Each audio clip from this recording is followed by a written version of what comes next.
Welcome everybody to Lincoln, Nebraska as we get set for the regional final.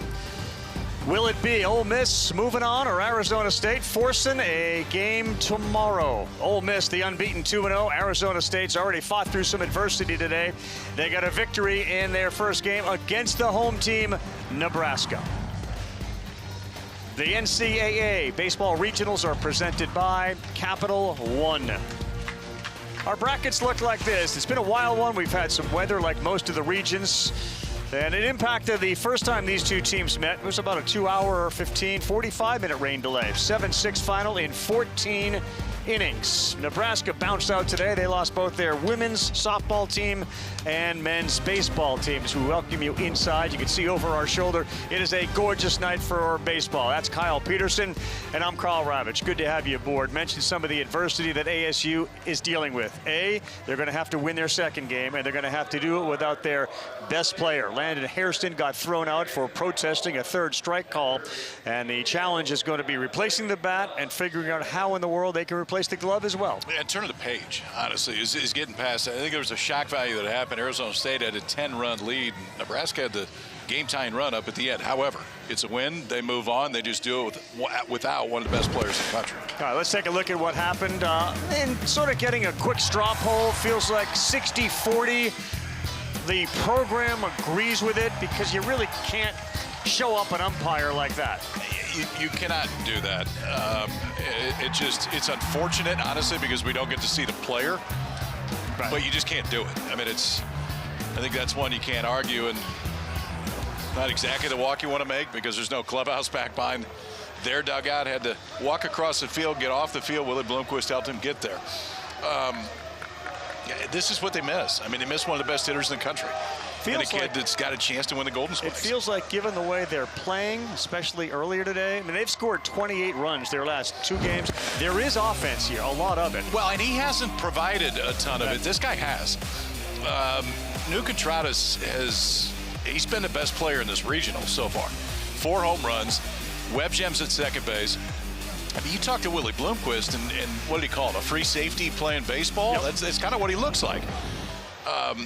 Ole Miss looks like they have 4 or 5 free safeties and a couple rush-ins that are playing, and Udemark's one of them. Back-to-back seasons, he's hit at least 20 home runs. He's the all-time home run leader at Ole Miss and already has one in this regional. Could be some fireworks tonight. Having had to play earlier and use some of their high-leverage arms, the pitching advantage feels like it's Ole Miss, but don't tell that to ASU. Our game is coming up next.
Welcome back, everyone. We are just about set for first pitch. The Arizona State Sun Devils, their batting order. And you see that number on the bottom, 10 homers, 3 grand slams. 9 of those 10 home runs have come from the first 4 in the order. And the move is to move Dean Toigo up and take the spot of Landon Hairston. Again, if you're just flipping on, he was thrown out of the game earlier. He would have not played tonight because he was thrown out, but the idea that he is now having to watch this thing, Toigo bounces up, and the way he's hitting, it's not necessarily a huge loss. KP pointed it out. They got to deal with somebody that is dealing. Yeah, this cat's pretty good. Cade Townsend's got a chance to go in the middle of the first round this year.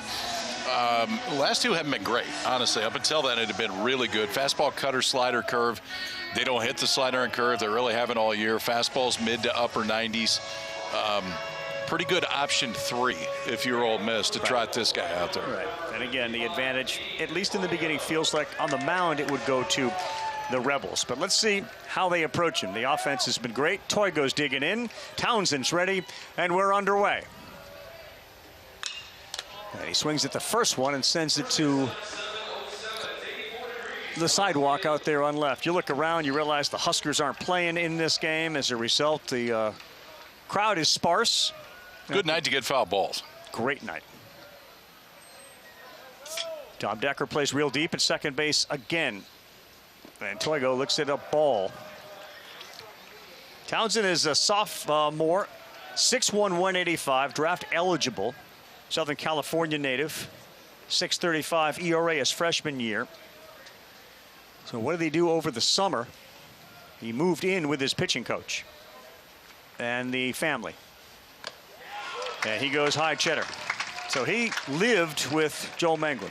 Yeah, and they saw the upside. The upside was easy to see last year. It was just he was a freshman, and it wasn't quite there. Well, that upside is materialized into somebody that has got a chance to go out and dominate a lineup. On a 1-2, and that ball is roped to left field. That sends Jones back. He's going to have to keep going back, and how about a leadoff blast for Toigo? Touch 'em all time for Toigo, his 3rd, and a shocker. It's 1-0 ASU on an Oppo Taco. Are you serious with this ASU offense? How about taking 97 at your neck out the other way? I mean, watch where Foley starts the glove right here. We're trying to go up. It's up. I mean, it's letter high, if not further. There's not a lot of guys when you're intentionally trying to throw up at 97 that can do what Toigo just did. Not only make contact, but run one out of the ballpark. Likes that leadoff spot. Early start for the Devils. 1-0 Willie Bloomquist with his decision on how to replace Hairston. He gets popped from Toigo. Contradas behind 0-1. New has been nothing short of absolutely spectacular. And ahead 0-2. That has to shock a pitcher, Townsend, when you throw it up there and see it leave. When you hit your spot. I mean, with his stuff, when he hits his spot, he usually doesn't give up hits, and he definitely didn't give up home runs. But yeah, Toigo just put a shock in everybody right there. It's 0-2. This ball is up in the air and playable for the right fielder. Tristan Becerra is under there, and he makes the play, and there's one down. Both of these teams do that a lot, hit homers. Each come in with over 100 on the season. They will swing and miss. Ole Miss believes they will put some runs on the board tonight, given it is not one of the ASU's ace, although how good was their pitcher today that gave him 6 innings. As Longo looks at one right down the middle. Yeah, Colby Guy is the early game MVP for the Devils. He went out and gave him 6 innings, gave up just 1 run. A little tighter than they wanted at the end, but he set him in a great spot to win. And they led it 11-1, 11-8. Longo late there on a good breaking ball. Yeah, I mean, part of this staying at the house with the family was kind of working on the mechanics. His dad, Townsend, is a biochemist, so there's a deep thinker when it comes to seam, shifted, wake, and all that stuff. Did he go? Yeah, he did. And that is strike 3. They spent a ton of time working on pitch grips. They also got into reggae music. Townsend discovered that Mangrum, as he said, doesn't cook at all, thankfully, and that the wife and daughter do incredibly well, and that he looks forward to having the entire family at his wedding. They got very close. It's become a father-son dynamic. 2 down for a guy that wrapped a couple today. Small Dino already. Just misses.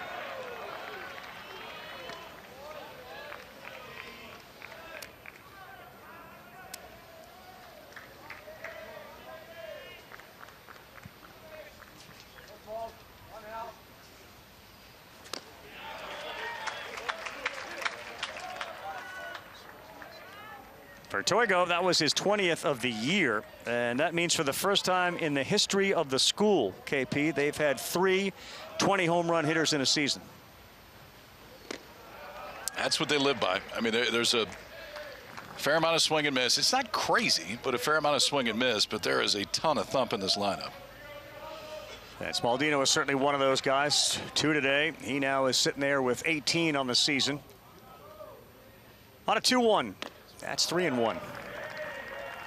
Some debate on which is Townsend's best pitch. The fastball is always reliable. There's several of the players, a guy like Udemark at third who's got PitchCom. He gets excited to see that curveball, as he said, drop from the heavens. 3-2 though. He went with some heat.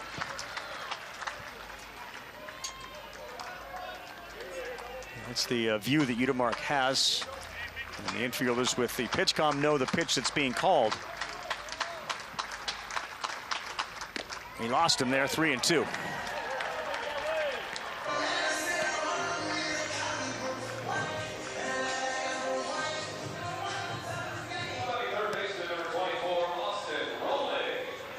Cole Linder is going to go for Arizona State to start this game off. And here comes Austin Rolig. One of the bigger differences for ASU over the last couple of days versus the first have been the bottom of the order, 5, 6, 7, 8, 9. Game 1, they went 2 for 26. The last couple of games, they've been hitting at a 363 clip. Last couple of pitches for Townsend haven't been close.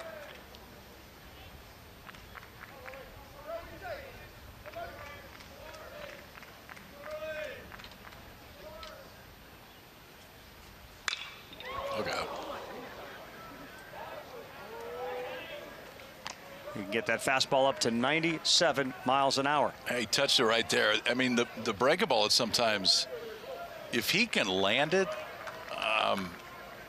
he's going to win. I mean, it's just because he can expand the zone with it at that point. It's a matter of, can he get ahead enough? That's the slider. So you can see the slider about that speed, so 85, 86. The cutter's going to be around 90. And the curveball a little bit less.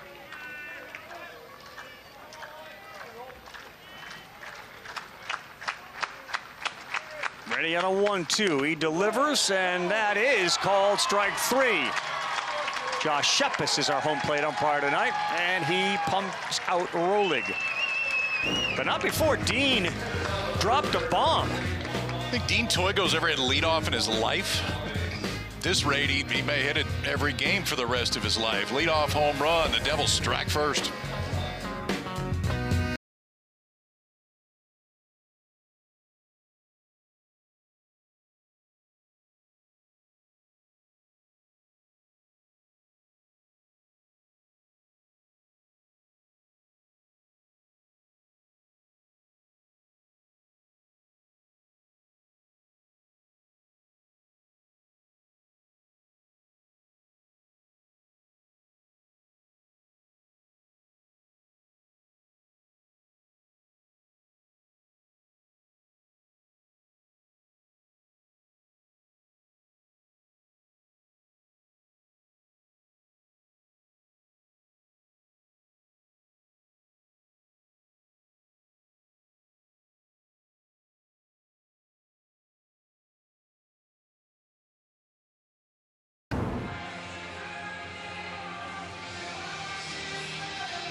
Ole Miss finished about 15-15 in the SEC, 38-21 overall. And you take a look at the top 5, and you have to highlight Federico, because it feels like this last couple of weeks it's gone from let's look at the top 4 to let's make sure you include Hayden. Yeah, I think it was interesting, too, talking to Mike Bianco about this lineup. And there is a fair amount of swing and miss. Decker has more walks and strikeouts. Federico's 30-30. But the other guys, they can put up with the swing and miss because they have some other guys that have a little bit more plate discipline. It's a good combination. And Furness and Federico combined for 11 hits so far for Ole Miss in this regional. And there you see him. Colin Linder is getting the start in this game. Sewanee, Georgia, 6'4", 235. Speaking of Georgia, the Dogs have moved into the Supers. That's first team, huh? They win, yep. They've reserved a spot. You know, we had Landon Hairston thrown out here. Trey Phelps was ejected from the game after hitting a home run and celebrating. So Phelps will miss game 1 of the Super. Yeah. Wes Johnson also got thrown out of that one. Take a look at the longtime coach, quarter century there. Mike Bianco won the whole thing in 2022. KP just mentioned Kentucky. Well, last team's in. That's Ole Miss's journey to a World Series title. Last team in. Now Dom Decker to lead off. And right on the corner, good pitch to start for Linder. Yeah, for Linder, you're going to see a bunch of fastballs. It's about 70%. It'll be in the low 90s. Could bump up a little bit more than that.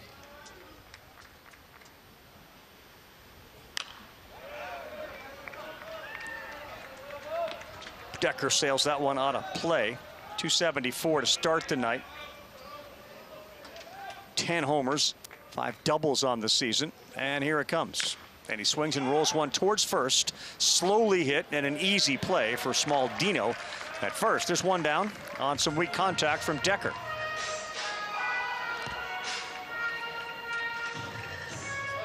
And now you get to the biggest guy on this team, Judd Utermark, who has set the school record for career homers with 50. And he went deep in their first meeting. Hit one out to right.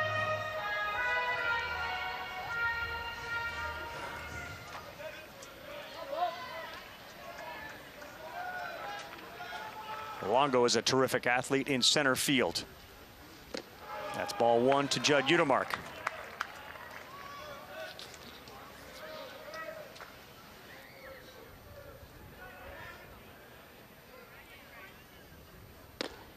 And a take 2-0 in his first trip to Lincoln, all excited about being here.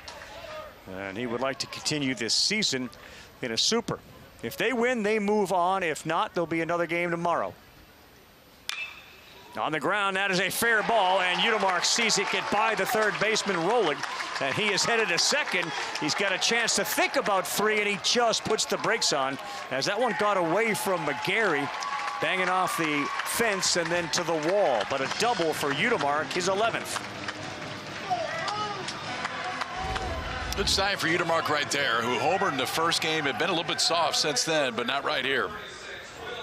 And a fastball at 91 down in the zone, just hits it in the right spot. Rolig can't get there. He gave a thought to trying to leg this out. Honestly, if he does, he's into third, I think, fairly easily, but you take a stand-up double in the first. To Will Furness, the 3-hole hitter. And ball 1.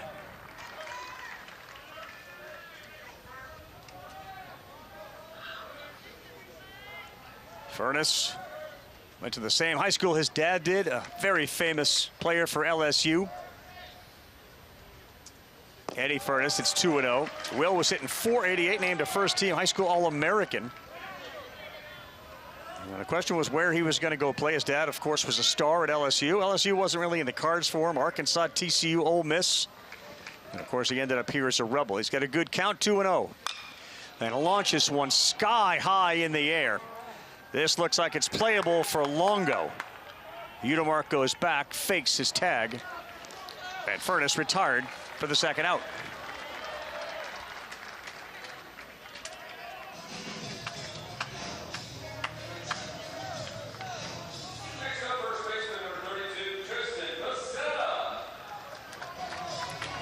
Playing under very calm conditions tonight compared to what we've had the last couple of nights, including a game suspended because of a terrific, tremendous, and also troubling lightning storm that rolled through Nebraska.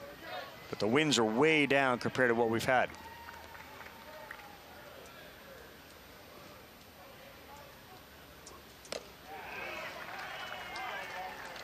Some of that swing and miss shown there from Bichetta, who's got 36 walks on the season and 79 strikeouts.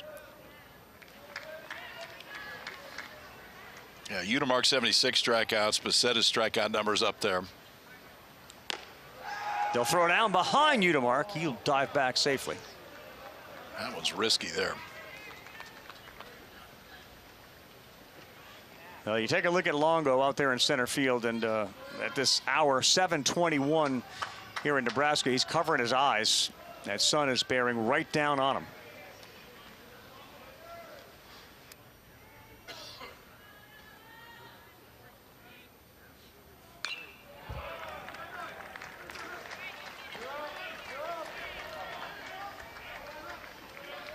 Federico is on deck. He's been red hot lately with a hit in 5 straight at-bats. Saw him this morning. I said, "You're hot." He goes, "That doesn't matter. I need to stay hot."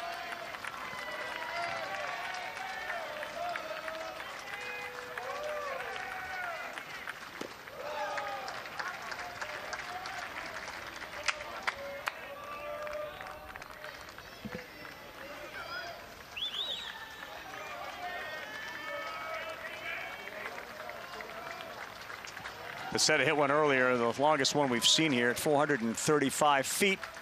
2-2, and he's gone. Good inning for Colin Linder.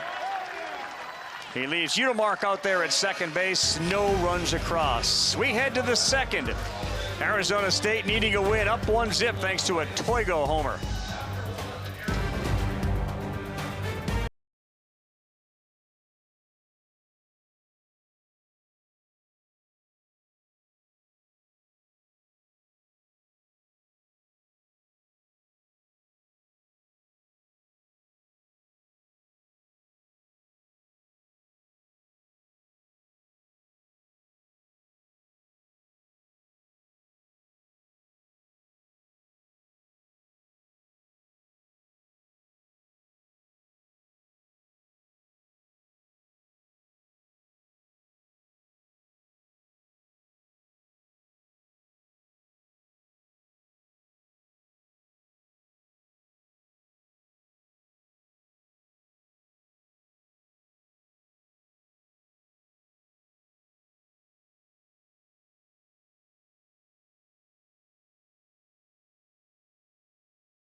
The NCAA Baseball Regionals presented by Capital One. We're in Lincoln, Nebraska, the state capital. A huge mural of Abraham Lincoln. KP's told me I got to get to Haymarket Square, which we did. We saw the Capitol building in the distance. Get a good vantage point of Lincoln from here. Great vantage point of Lincoln and Memorial Stadium, where the football team plays. We start with Matt Polk, the DH. Vanderbilt transfer.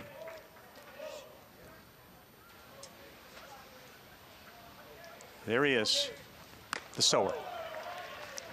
Got a bag up there. Apparently he takes seeds out of it and he sows the fields. Them. Yes. It's an education when you come to Lincoln with KP. You got a food education. You got a state history education. Yeah, the food education was like an experience. I'm not sure the BOD is happy with the course load. Take a few days off. I'm going to take a break.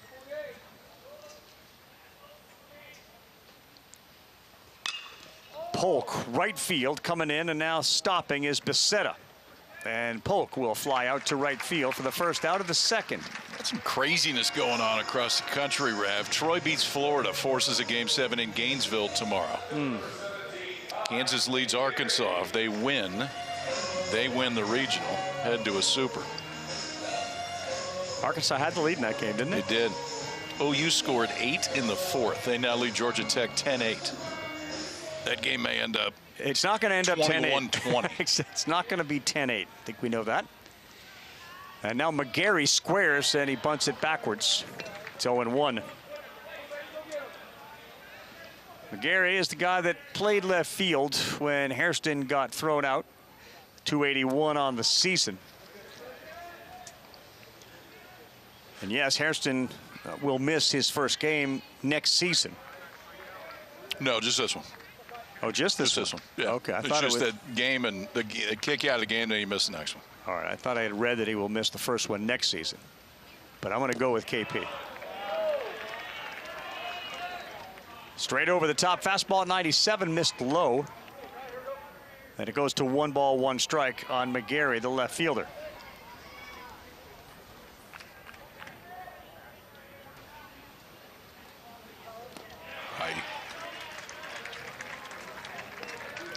You'll see a lot of that tonight. There'll be a lot of swing and miss. I think it's one of those nights, if you're Arizona State, it's going to be tough to string together like 3 singles in an inning. Right. They already ran into 1. They may have to run into a few more or just get Townsend out of there. Will not take 2 and 2. While they're swing and miss, there's a lot of pop, which we've talked about. They hit the ball hard, too. Their average exit velocity was right around 91 miles an hour, which was good for 5th in the country. And one of the reasons was Hairston. That's a hard hit ball, and that goes through a wide open space. And Kai McGarry delivers a single with 1 out here in the 2nd. There's a good piece. McGarry had a double when he came into the game after Harrison got thrown out. Now he comes up and singles off of Townsend here with 1 out in the 2nd. There's a part of them, meaning ASU, that feels like collectively they're all kind of hot right now offensively. It is not just about what new Contradas has done. So many other guys are putting bat to ball. Longo's gone deep. Smaldino's gone deep twice. Toigo's gone deep twice. Here is the catcher, Briggs. Fastball misses in. Willie Bloomquist, a longtime major league player, about 14 years in the bigs, really constructed this team out of the portal. And Briggs was not one of those guys, but they weren't really sure who was going to be the everyday catcher until Briggs assumed control of it.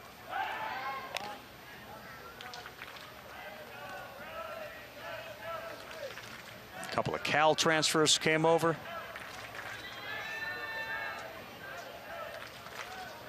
There's Willie. He's working with a full complement of scholarship players.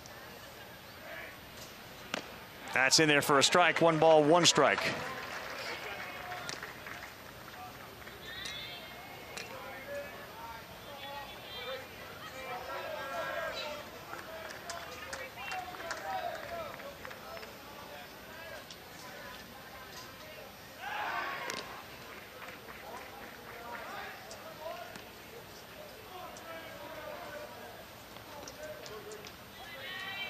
One of the other things that helped Townsend really become the pitcher that he is was a book that he was handed by Mangrum.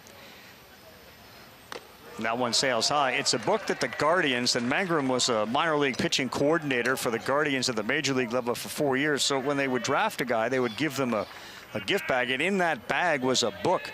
And the book was titled The Inner Game of Tennis. And guys like Steph Curry and Steve Kerr have been big proponents of it, as this one has popped up and out of play.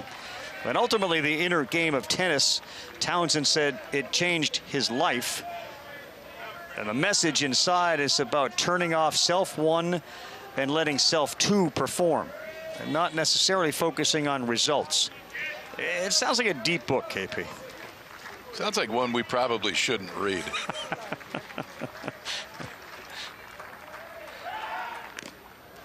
I mean, knowing the way that I've seen you the different times behave, the idea that we're going to stop at person 1 and person 2, there's so many more people. I get to in like there. 8 or 9 most days.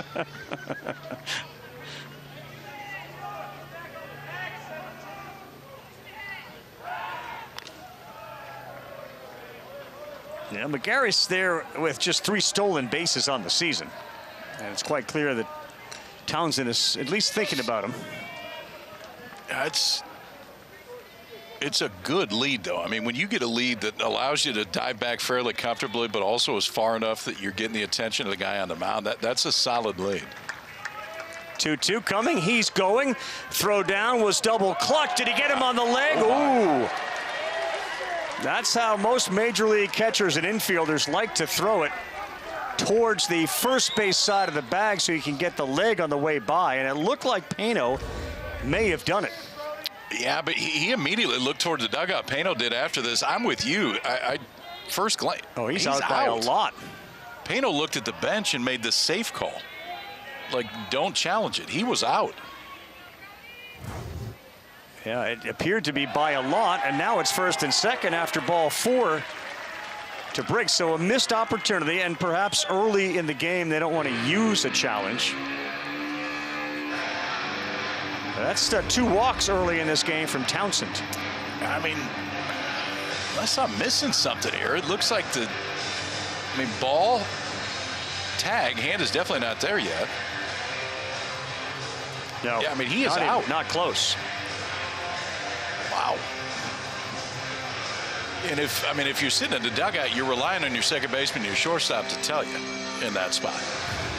And Payno looked at the bench and made the safe action. Like, don't challenge it.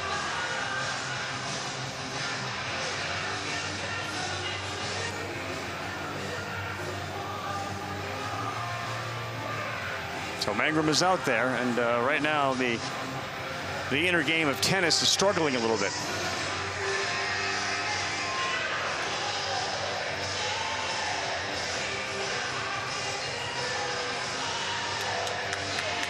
We got 1 out in the second. Again, if Arizona State can win this one, they will force a Game 7 tomorrow against Ole Miss. The winner goes to the Supers. Boutsarides is the shortstop. He bats out of the 9-hole, and he's been hitting the ball well the last couple of days, too. Got a runner out there at second in McGarry. Briggs at first. Watch this, Rev. So, I mean, we saw the outcome. See points, but then right after that, he looks at the bench, and as he walked over, made the safe move like, no, he's okay. Oh, he said, I don't know. Yeah, again, I think maybe because it's early and he gave you the I don't know, but his first reaction was the tell. Yeah, and I mean, if you're in the 9th and if it's an I don't know, then you probably take a chance. I'm with you. You don't do it in the second, it's just surprising that Payno didn't know that he was out. Right. Or that Decker doesn't see it and immediately says challenge it. We'll see if it makes a difference, but at this point, you'd have a base runner raced on second base. All right, as a pitcher, what are you seeing from Townsend that he's not in complete command of where it's going? Yeah, you always get worried if the misses are in different places. If the misses are in one place, and sometimes it's an easy solve. If the misses are in different places, then you got to get back to one that you're comfortable throwing. For Townsend, and maybe the cutter. The cutter is a fairly easy pitch to control. You just got to find one that you count on and then grow off of that. 3-1, big pitch, and he lost him too. Wow, back-to-back walks, 3 in the game. And the home run hitter, Toigo, coming up. Hardly the start that Mike Bianco and Joel Mangrum thought they would be getting out of that guy right there. This feels like a really big spot for Arizona State. You got bases loaded, 1 out. Dean Toigo, who has been pushed into the leadoff spot. Something he's never had to do, but this is what he did in his first at bat in the leadoff spot. Let it off with a home run to left on a 96-mile-an-hour fastball. Now he walks up, bases loaded, 1 out. And he rips one to right. Did Toigo do it again? Off the glove of Bicetta. This may clear him. 1 run comes in, and McGarry. Briggs follows him. And following him in is, oh boy, off the glove. So a 2-run single. And it's 3-0. Dean Toigo delivers again. Boutsarides on first base went all the way back. It feels like one that you got to go at least halfway. Maybe you're going to tag on that and try to go to second, but Toigo's seen it pretty well. That was a cutter. It was coming back into him. I think he thought it had a chance to go because everything. Go! Now he's directing traffic. Get out of here. Go the other way. Pezzetta was there in time. I mean, it was clearly in his glove. A spot he could catch it, but quick start for A-State. Very quick start. Big swing there from Contradas, who was looking to go yard himself. How about Dean Toigo? Earlier today and now tonight in the place of Hairston, a homer and a double. And a frustrated right fielder in Tristan Becerra. Yeah, I was shocked that Mutsaritas was sitting there at second base.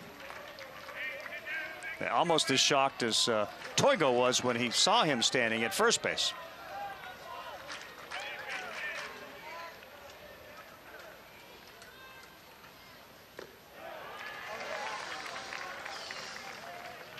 They better slow Mutsaritas down out of second base because he took 3 hops right there and Townsend didn't spin and throw.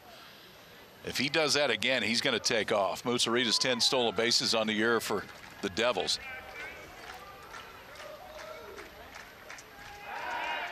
And it caught the attention of Ole Miss. 3-0 Arizona State. They scored 17 and then 11 in their last 2 games and off to a phenomenal start against Townsend in a game they have to win. 1-2 to Contradas. Tough guy to strike out. Stays alive.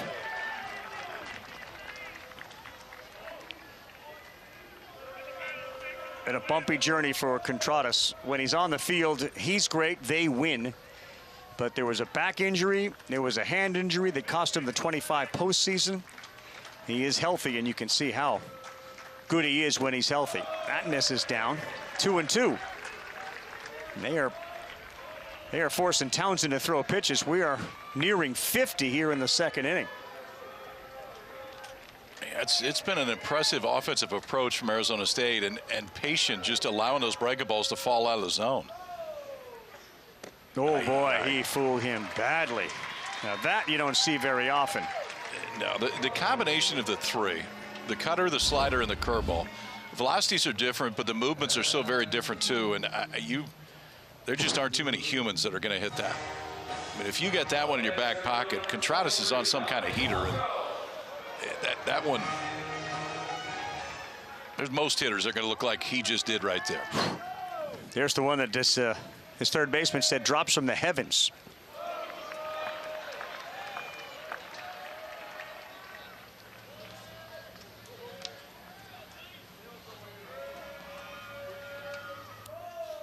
Longo is a kid that they thought was going to really step in and shine, and it seems like here lately he is doing just that, but it has been a rough road early on. He swings and misses.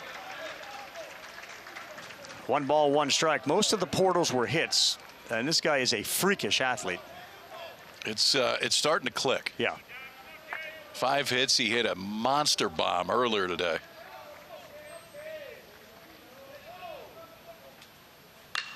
On the ground in the hole, fielded, flips to second. Wow, did Owen Payno make that look pretty easy, and it wasn't. Devils get a few more, though. 2 runs in the inning, but Owen Payno, athletic shortstop, man, just a sophomore. This one stops the Sun Devil rally, but they're up 3-0.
my fixation. The real fun just getting started. Run straight for the breakaway. The celebration is on. It's a party that starts on the 12th of June. The defending champs will not be there. Vanderbilt won't be there. There's a chance Georgia and North Carolina both will be there. They are two of the teams that have punched their ticket into the Super Regionals. Back here with Kyle Peterson, Carl Ravitch. If Ole Miss is able to win this game, they too will punch. The perennial powers, the Dogs. Wes Johnson has that team pitching and hitting well, and Carolina is terrific, especially on the mound. Mississippi State is ahead. If they close that one out, State would move on to a super. In fact, it'd be a State-Georgia super in Athens. That's an appealing one. 2-0 to Federico.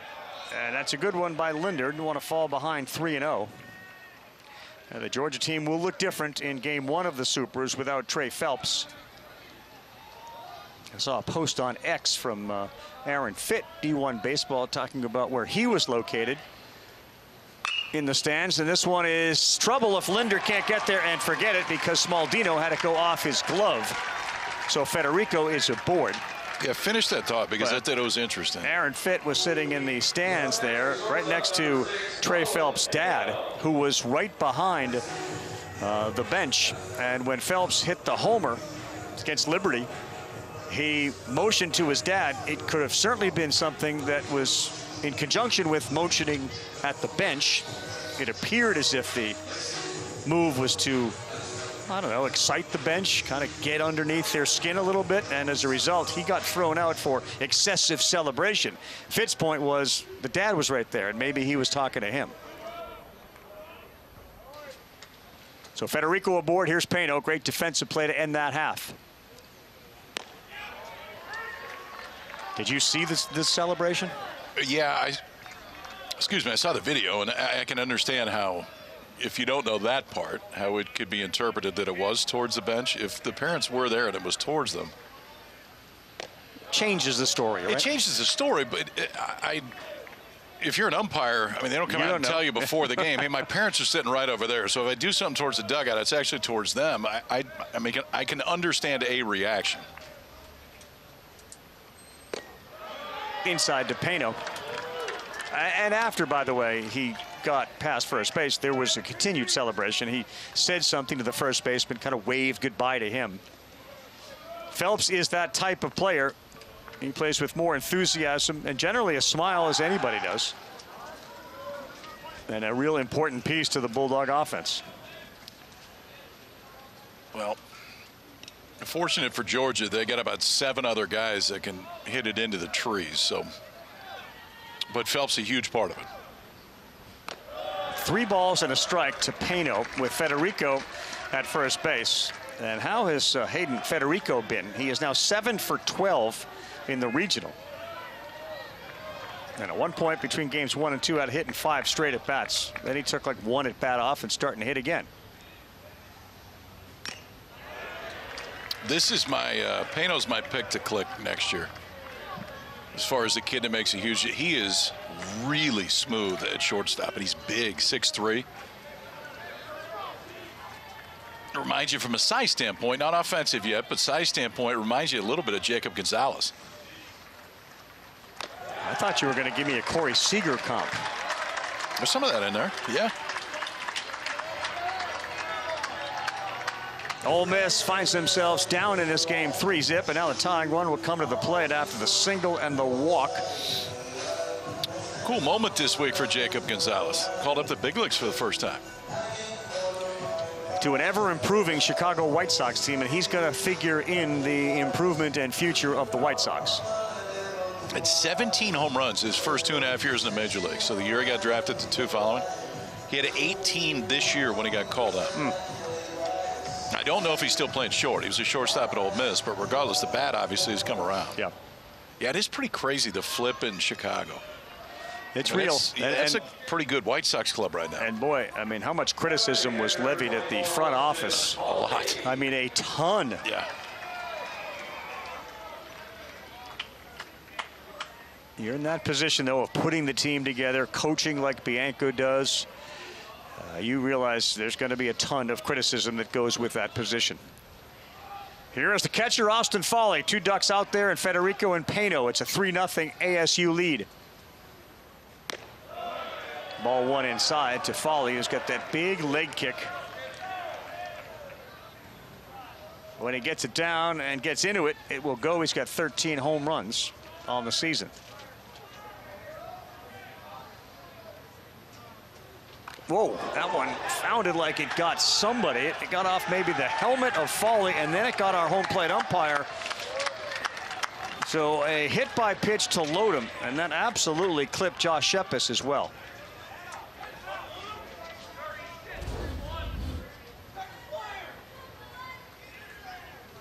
You definitely heard 2 sounds, and by the reaction of Josh Shepis, it clearly got him. Off the bill of the helmet. It may have got his arm on the backside. I mean, good Lord. Gosh. Foley didn't even hardly react, so that must not have thankfully got any piece of his forehead, but it got plenty of Josh Shepis, and I think it was in that bare arm that was hanging down. The amazing part of baseball players, that guy had a baseball thrown at 90+ miles an hour go off of the brim of his helmet, and he's sitting there at first like he just nothing trotted happened. down there. Yeah, nothing happened. Yeah. For those that don't play the sport, that is the most difficult part of the game to understand. How these kids, how those guys do that. They are loaded right now for Randall, who has come up with big hits. He had the walk-off winner in the 14-inning game against ASU. Corners in right here, middle back defensively. It stays close enough to Briggs to keep Federico at third. This feels like one for me. If you're Arizona State and you're going to win this game, you're going to have to score 8 or 9 runs. I think Ole Miss is going to bounce, is going to jump out pretty quick here offensively.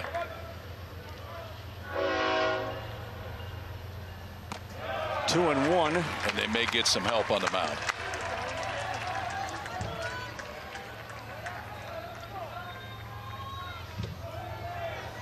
I think it's something ASU knew was a possibility. They were going to need to score, and they're a little thin on the arms. And now we're in danger of walking in a run. That one sailed high, 3-1. ASU was forced to use Taylor Penn in the first game today they played. That was a big one for them. 3-1 to Randall. Swung on into right field. It's going to get down. Federico is going to score. And they're going station to station. Single for a red-hot Randall. It's 3-1.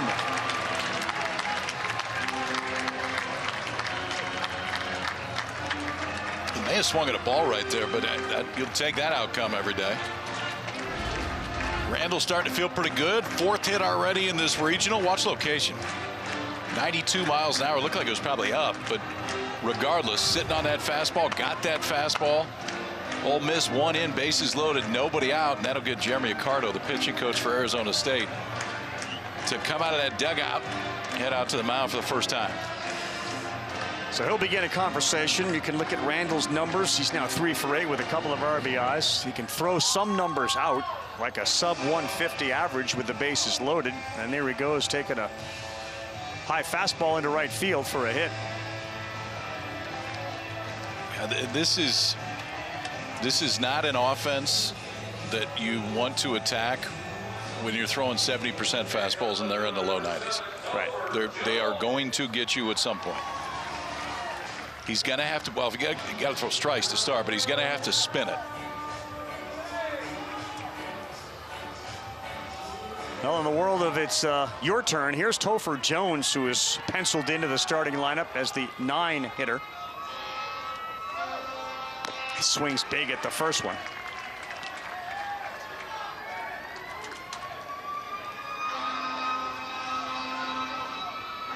Got some distractions here in Lincoln tonight. We had a big train horn, and now we got some emergency vehicle sirens going by.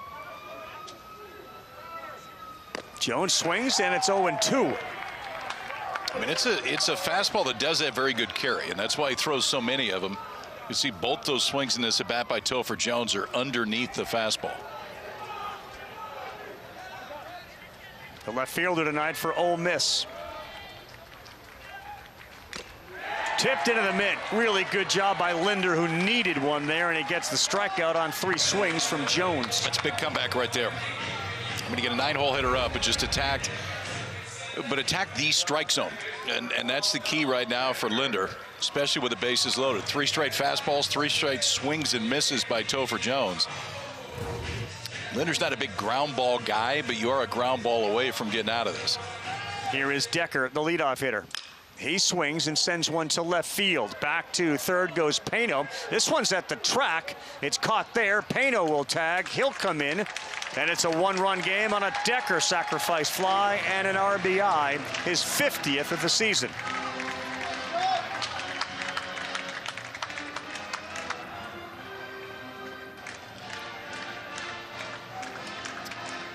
This is the one you want to be careful with.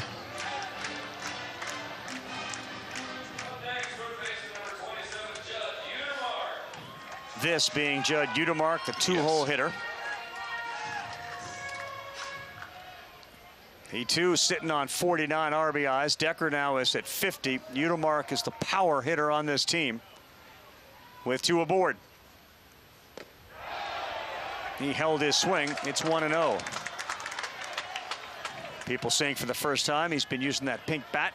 Jokes that it may have some magical powers in it since 2025. And the numbers were not big his first couple years. They've exploded. 2-0. All right, so 2 straight breaking balls, both out of the zone. And you got to think right now, if you're Udemark, you are selling out on a 2-0 fastball if you get one.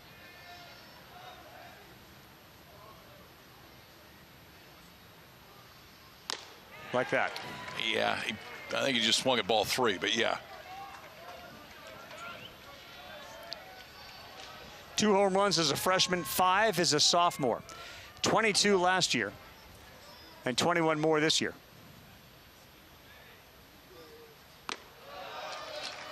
That may have been the same location, KP, as the one he swung at. It's 3-1.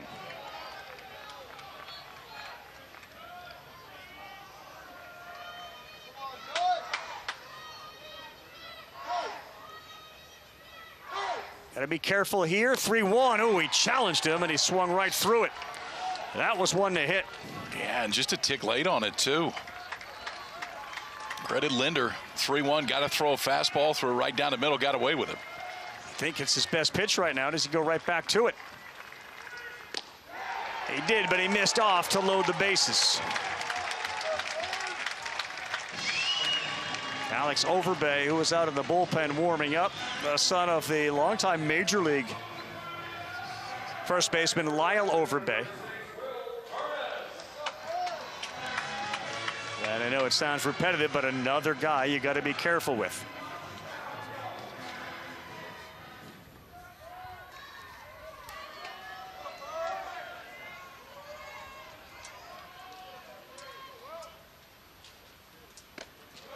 Inside to Furness.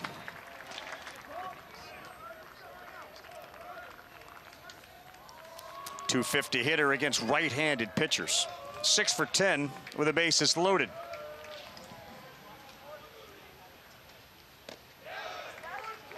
One ball, one strike. KP, it feels like it's just a steady diet of fastballs. I mean, he throws over 70% fastballs, yeah. and he just, if he can control the slider, he's got a real chance. If he can't throw the spin over, they're going to get him at some point.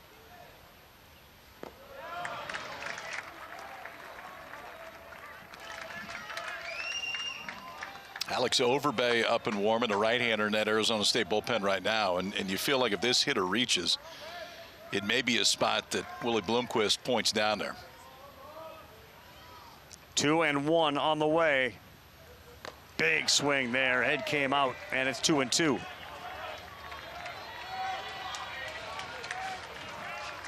So tempting with a fastball pitcher to lay back and let one rip, especially with the bases loaded. And in this regional, we've had a handful of grand slams. The 2-2. Up and out of play. It's the carry on the fastball that's allowing him to get away with it, because, I mean, those last two are catching a ton of the plate. You see Furness that time catching the very bottom of the ball. 220 hitter with 2 strikes on him. Furness has the bases loaded. And a slow one to first stays fair for him. Furness suggesting it may have hit his foot, or he hurt himself there because he's limping on the way to first. The umpire says no, Furness is retired. We will leave him loaded, but Ole Miss gets 2 runs.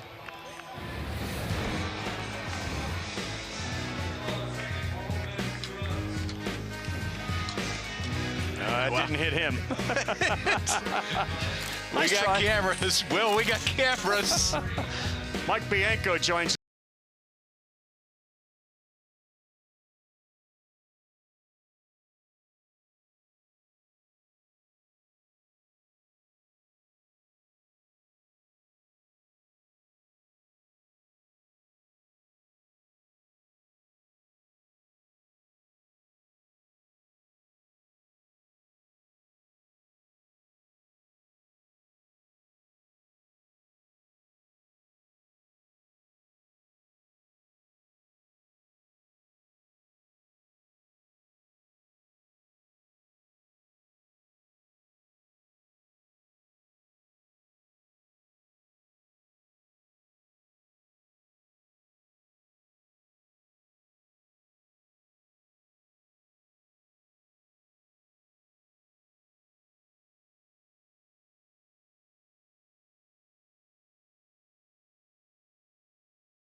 Welcome back to the NCAA Baseball Regionals. They are presented by Capital One. Kyle Peterson, Carl Ravitch, kind enough for the head coach of the Ole Miss Rebels, Mike Bianco, to join us. All right, Coach, so it felt like the edge was going to be on your side with the starting pitching. What have you seen from Kay Townsend so far? Yeah, you know, obviously not a great start for him, and I think really more is, you know, not attacking the zone as much. I mean, when you just look at the sheer numbers, I mean, I think 3 walks through 2 innings. You know, sometimes it'll take him 2 games to get 3 walks. Right. And so, you know, he's got to attack the zone, you know, more. He's got to get ahead, you know, against his good offense, or it's tough to get him out. Mike, we talk about the home runs you guys hit, and there's a bunch of them, but Hayden Federico has been a huge part of your offense for the last 3 days and really the whole season. How does he complete this offense? Well, you know, Kyle, we were talking about it, you know, this morning, you and I. You know, we do have some swing and miss, you know, on our team, to say the least, but he's a different component to the offense. He's a guy that really can grind out some ABs. He makes it really hard. He runs well, uses all fields. He's a switch hitter. So, you know, there's no doubt when he started getting hot about conference play, you know, our offense started to pick up. And as you would know, son of a baseball coach, those guys get a hedge, and that helps. Thanks very much, Mike. Thanks, Mike. All right, guys, appreciate you. Appreciate you.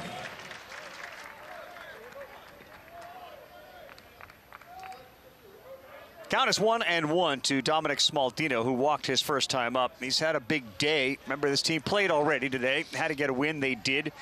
And he had a couple of homers. Check swing there. So as a pitcher, when you hear a coach say that, or a manager, yeah, you know, we got to get him to work in the zone. And you as a pitcher might be a little reluctant to go in the zone. How do you balance that? Well, I think sometimes you got to remind him how good his stuff is. Okay. I mean, that's part of it. This is big league stuff. But the reality is if it's close enough to offer, they're going to swing. And if you show them you have the ability to land the off-speed stuff, then they have to be more aggressive. He hasn't forced Arizona State to be aggressive early in the count yet. 2-2. See, and he goes back now to a ball that doesn't come close. The misses have been fairly large. Yeah, I mean, you can see early. You can see why the pro side is so high on him. Because it's mid-90s, 3 world breakup balls. The curveball and the slider are phenomenal. He's just got to throw more strikes today. There you go. He got that swing and a miss from Smaldino on a good 89-mile-an-hour pitch down below the knees. Yeah, it's a good cutter right there. And it doesn't have a ton of movement, but it's got enough. And obviously, it's moving a different direction than the fastball does. But this is For me, the cutter is easier to throw for a called strike than the other two. And if he's having trouble finding the zone, I'd maybe think cutter early just to try to steal some strikes. Here's Rolig, and that is strike one. He throws a lot of different pitches, KP, and there have been discussions among pitching coaches, et cetera, that sometimes we're throwing too many pitches. And he's in such a unique spot as this one is fouled. When you have every guy on the infield and a pitching coach and a catcher all suggest that I think his best pitch is the cutter. Oh, I think it's the curveball. I love the two-seamer. Have you seen his slider? That's when you keep them all. And there's a difference for him in shape and velocity between the three breaking balls, and that's the key. Yep. That is number 5, and perhaps Townsend settling in a little bit. For me, I don't mind if you have a bunch of pitches as long as there's some differentiation. If they start to mold into one, then it's different. Right. You're not going to bag this one, I can promise you that. That is a hammer slider right there to finish off Rolig. 2 strikeouts in a row here to start the third. 5 in the game for Cade Townsend.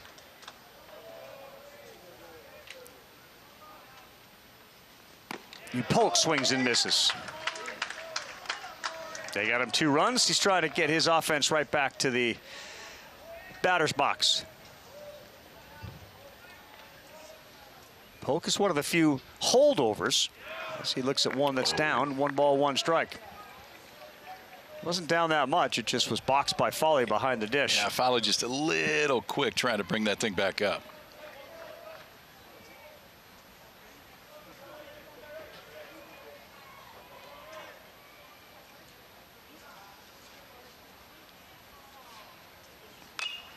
Out of play.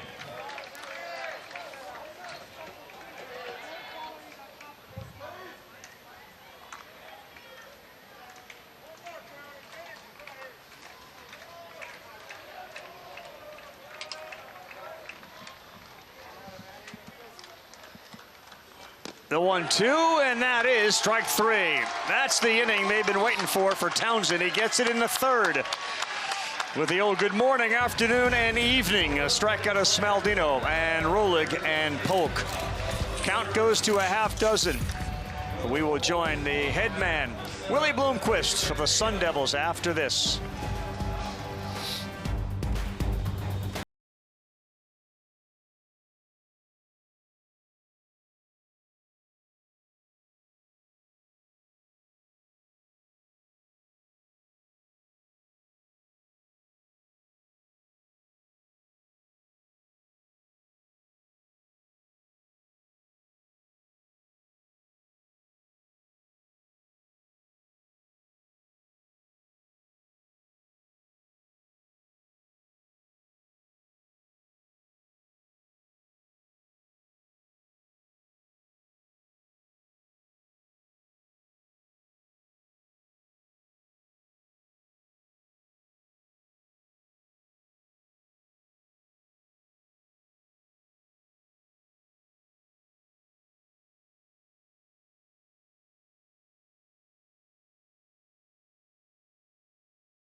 Gorgeous night here in Lincoln, Nebraska. This is the Lincoln Regional, married up with the Auburn Regional.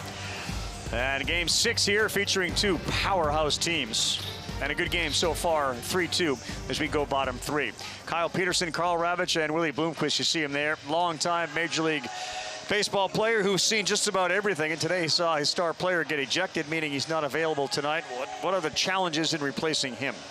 Well, obviously he's a Golden Spikes finalist, so that stings a little bit when you lose that type of player. And you know, it was unfortunate. It really was. I've known Landon. Obviously, I've coached him all year and all year last year. I know what he was doing. He was frustrated, you know, and kind of he does that bat flip. That one went a little excessive. He was probably more upset with himself than he was at the call, if I know Landon. But obviously, the perception of it didn't look great.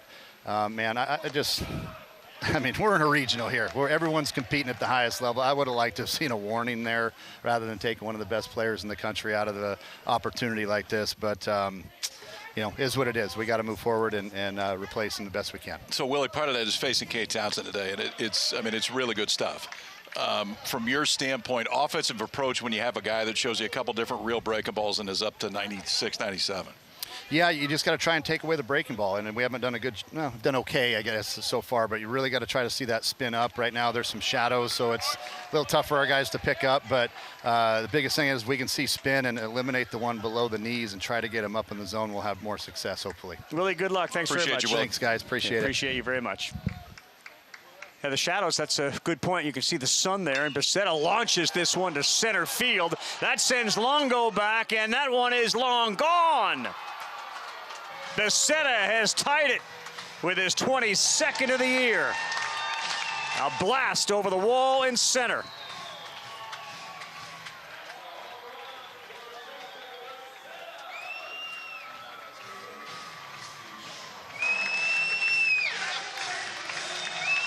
The shadows didn't bother the big fella there.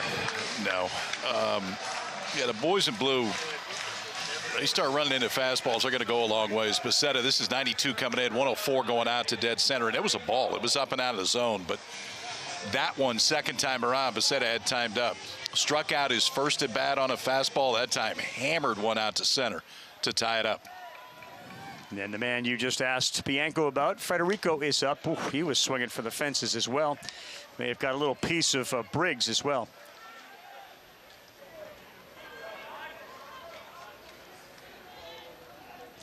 The 22nd homer means the 60th RBI for Becerra. And he's got 2 hits in the tournament, and both have been home runs.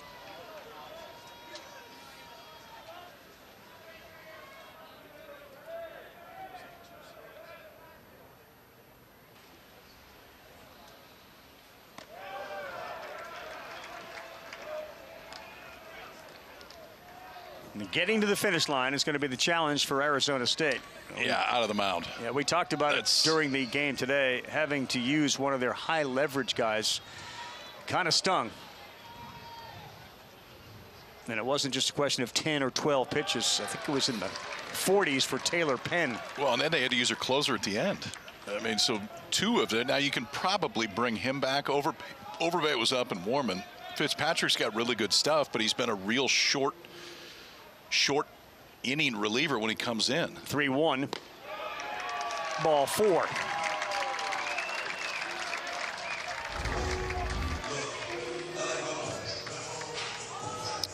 He didn't get cheated. Does not get cheated, and that is for sure. 22nd of the year for Becerra, who is he's picking a time to get his hits. He only has 2 hits so far in the regional, but both of them ended up kind of like this. One way out to right. This one out in the trees in dead center. Willie Bloomquist out. Colin Linder out as well, and the Devils will go to the pen. The door is open. It looks like Overbay is coming in.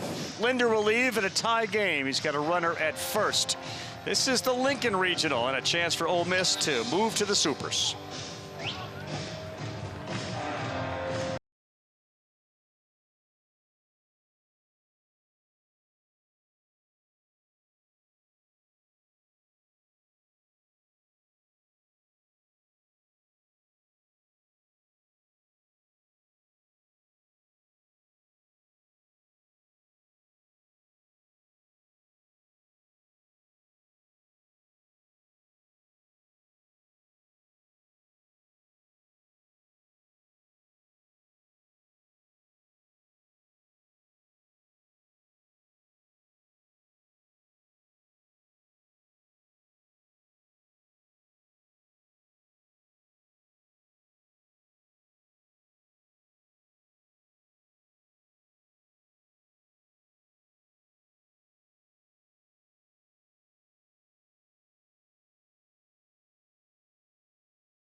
We are back, and on the mound, the junior Alex Overbay, number 15. He will step on the mound for Willie Bloomquist in a big spot here, obviously, in a must-win game for them. That's kind of trust and motivation you want from your head coach. Here you go. Your game. Let's do it. This one's yours, big boy. And I trust you. Most importantly. He's got real stuff, man. I mean, it's a mid to upper 90s fastball. Does give up a fair amount of hits, which is a little bit confusing given velocity. 24 walks and 38 2/3. His ERA against lefties is 3.12. It's 8.86 against righties. And the first one from the son of the former major leaguer Lyle Overbay misses away. We've had some impressive pedigree on the field today. You had Mac Moyer, son of Jamie Moyer, and here you go with another guy whose dad played for a long time and played really, really well. Here you go, 1 ball, 1 strike.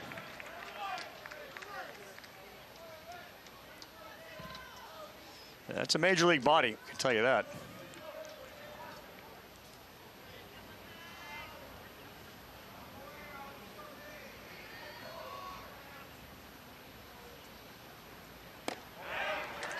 You got Jamie Moyer's kids as center fielder and Lyle Overbay's kids on the mound. I was just going to ask you that. It is kind of interesting. You shy away from not the sport, but maybe the thing that your dad did. Lyle Overbay could flat out hit. Yes, he could. I mean, he could flat out hit.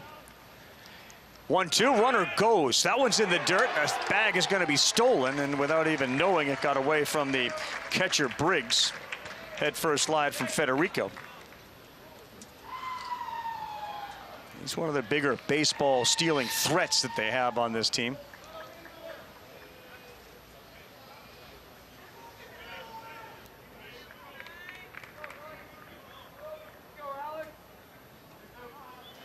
So he's at second. That would be the go-ahead run. There's nobody out here in the third.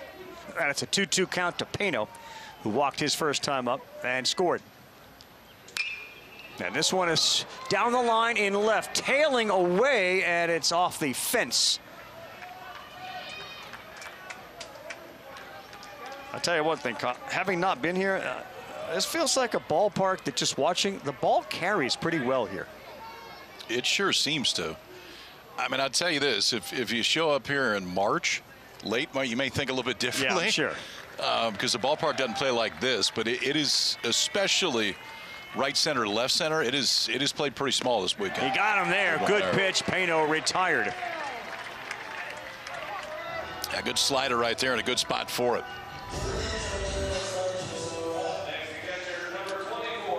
Big spot for a strikeout right there, too, because that's the first out of the inning. Slider that Peno swung right over the top of.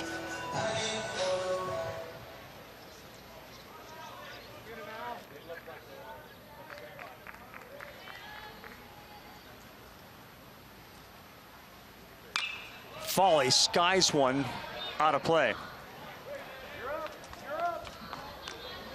Foley's out of West Palm Beach, Florida.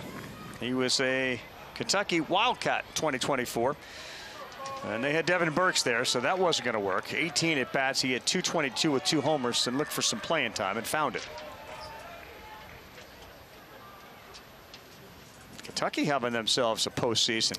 Yeah, they had a rough ending today. They gave up some runs late and lost. Look, I'm trying to find the final. They were in control, but they hit a nice West Virginia now up 11-9 in the ninth. Really is, I mean, winner of that regional host a super, whoever it is.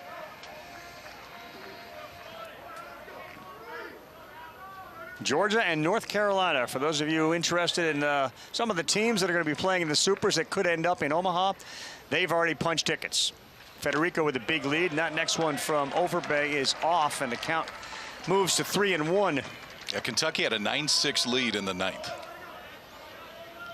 5-run top half. West Virginia took the lead. They just closed it out. So Game 7, the decider, will be tomorrow in Morgantown. F right there indicates it's a final, 11-9. Morgantown, really pretty ballpark. Auburn now up on UCF 6-3. And for those who'd like to see the action in all of those games, don't forget Squeeze Play on ESPN Plus. That's down. That's going to be a walk. First one for Overbay.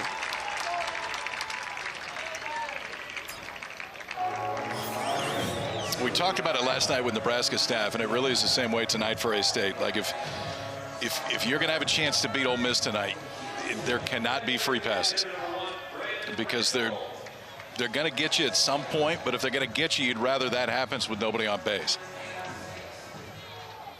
So far, we're all in the third inning. That's the fourth free pass.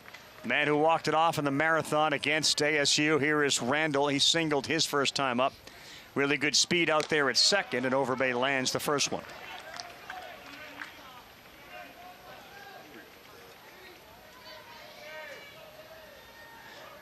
Another example of, you know, great pitcher, Roger Clemens. And Cody doesn't play. He's not a pitcher. Yeah.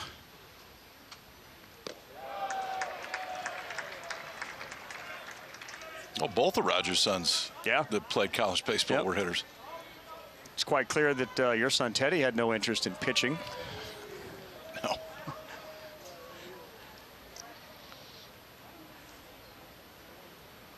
The 1-1 laced but foul.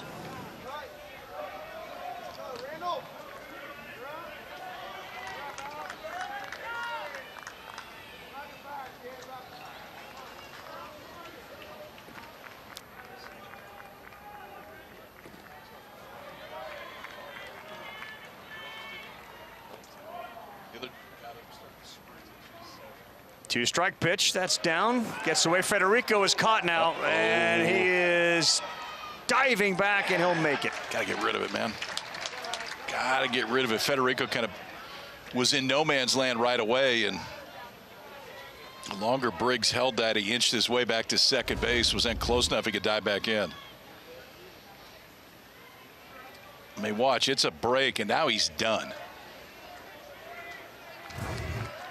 It's probably a step or two earlier, and they got a chance to get him.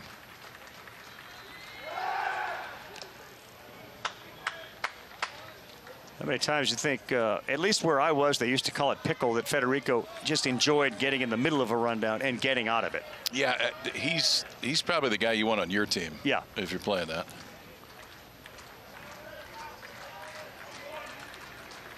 2-2 to a red-hot Randall.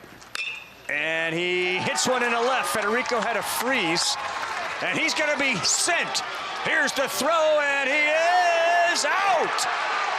Right away, he looks to his team and says, you got to challenge that. I think my left hand got in. But they challenged McGarry, and it was close. The ball beat him, but I thought the left hand just snuck in there before the tag. Ole Miss is challenging the call safe. The play is under further review. An aggressive send. It was a late send, too. Did you see that? Oh, I did, yeah. Mike Clement down there wasn't quite sure. He waited, then he sent him, and you said it, too. Federico froze on that, which you got to do on a line drive. It's a left hand to watch right here. He's out. No. Oh, boy. I think I'm going to contradict myself. I thought he had him tagged the first time. I think the left hand just got in there. May take a different look. You just got to see. The left hand definitely hits the front of home plate there.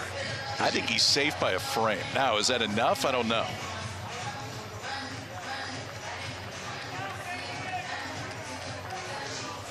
What do you got, ref? I need another look. It's the key is when the glove hits the jersey.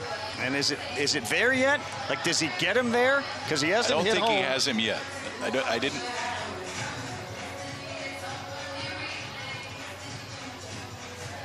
He still hadn't. Now he's at home. Is the glove on him? Keep going.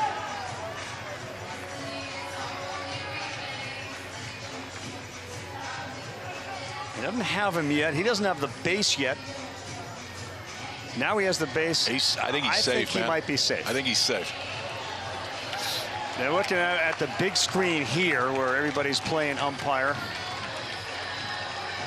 It's a heck of an effort by Federico. If it's going to be overturned, they grab the lead. Really good throw by McGarry as well. And Briggs waited as long as he could.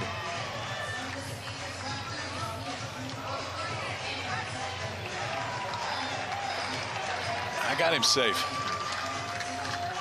Teddy just texted me and said to be nicer to him. Actually, he's throwing a bullpen right now because he heard what you just said.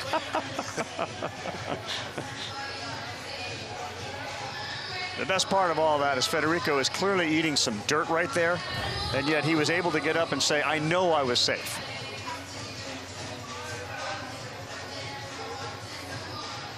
KP, where are we going right now to see Let's the... head to Pittsburgh. That's right. Straight to Pittsburgh. Lots of monitors. That is where the replays are reviewed. And there you have it. You can see all the monitors focused on our game and the other games that are going on. It's taken a little bit, so this one is certainly under heavy consideration. Throw beat him. Ball definitely beat him, but I think that left hand beats the tag. It looks more and more there like it did. It also speaks to just how good Randall has been here recently, KP, since that 14-inning game when he delivered the game winner. Feels like he's been hard to retire. Yes. 5 for 10 in the tourney. Well, I just heard I believe I heard a stands. Yeah, I think that's what I heard too. After review, the call on the field stands. The runner's out. One remaining. I respect the process. I don't agree with that.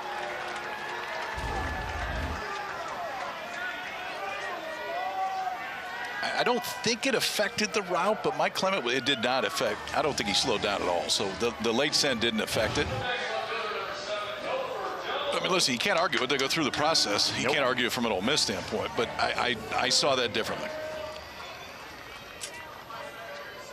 Not enough to overturn. So Randall will be at first. Obviously Federico out. And now Jones, who struck out on 3 straight swings his first time up, looks at a fastball. I should say a breaking pitch. It's 0-1. Hey, man, and I mean, credit Kai McGarry. He made a heck of a throw. Yeah. It was a heck of a throw. It was not an easy tag for Briggs. Kai McGarry again in left field. There's no Landon Hairston.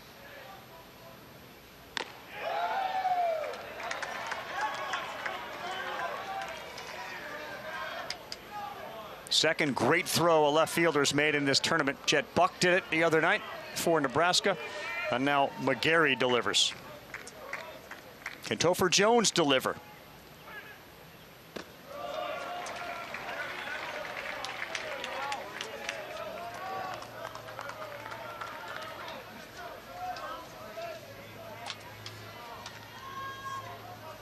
That's one of those things that Federico will think about long into the night and look at 1 trillion times.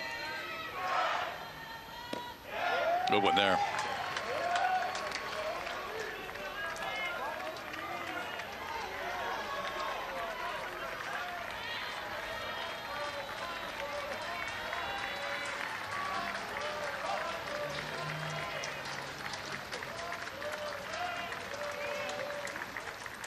Jones gone again, the 9-hole hitter, victimized by a strikeout. That is 0 for 2, 2 punch-outs out of the 9 spot. That's good work by Overbay. Get out of that. It looked like there could have been some more damage by Ole Miss. They get one and tie it, but a punch-out gets the Devils off the field.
Randall on the ground, fielded, fired home, and out at home. What a play! Randall, that's the game. He wins it. A 1:16 a.m. walk-off. That was a game the other night that lasted forever, and Randall was the hero. Interesting, Federico thrown out at home on a close one by Contreras at second base. He made a phenomenal play.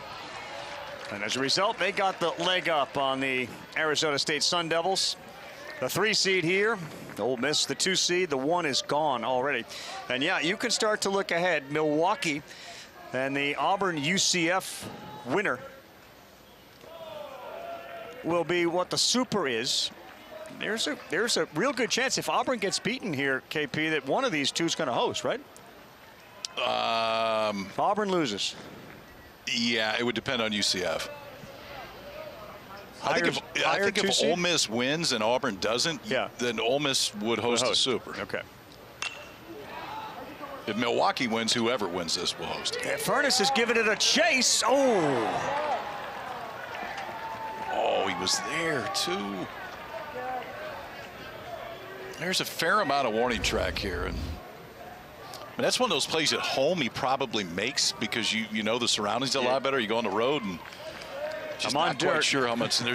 I'm on dirt. When am I running out of it? You're also on the wrong side of the field for anybody to help you. There's nobody yelling out of the dugout there.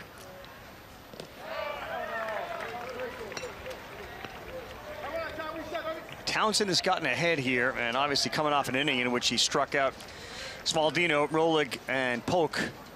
That 2-strike pitch, non-competitive so far. He gets 7, 8, 9 in this inning, so it's McGarry, Briggs, and Mutsuritas.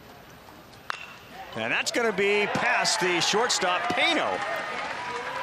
So ahead 1 and 2, waste pitch and a single by McGarry, who's 2 for 2 playing in the place of Hairston. You heard Willie Blomqvist when we talked to him said we got to push the breaking ball up. That's the one that they're looking for right there, is that the miss with the breaking ball, thrown in the spot that Townsend doesn't want to. When he does it, that's when you got to make him pay, and McGarry does it right there. Kai McGarry getting a start, now 2 for 2, and he scored a base and stole a base. Yeah, Furness probably thinking a little bit about that ball that he had a chance to go and get. They didn't make the play. Sword for Brody Briggs.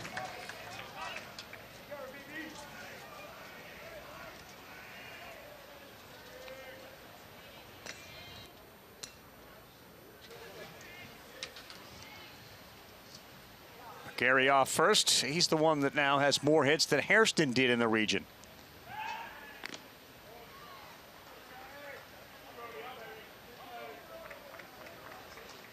Again, McGarry out there with 3 stolen bases. I'm not sure. I mean, tell me if Townsend's comfortable with a runner at first. He's thrown over a number of times anytime someone's been over there. Yeah, with McGarry, too, you got to remember, I mean, coming into this game, he had 32 at bats, so he hadn't been out there a whole lot. He already stole a bag today, so I don't think he's comfortable when McGarry is over there for sure.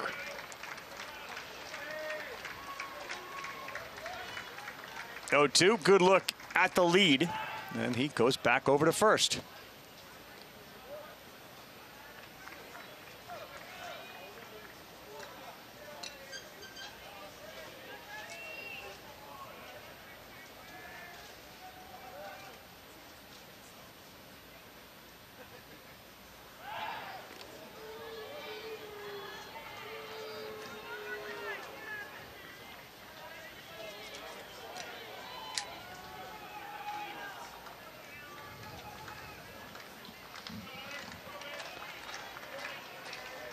Cade Townsend, who had opportunities to play in a variety of leagues, opted to just hang out with his pitching coach to work on pitches like that. And the curveball lands for strike 3. Briggs gone.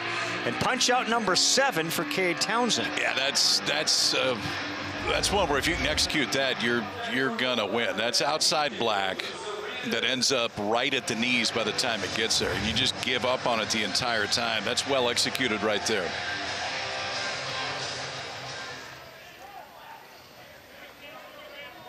One out, one on. Mutsuritas, the shortstop, reached on a walk.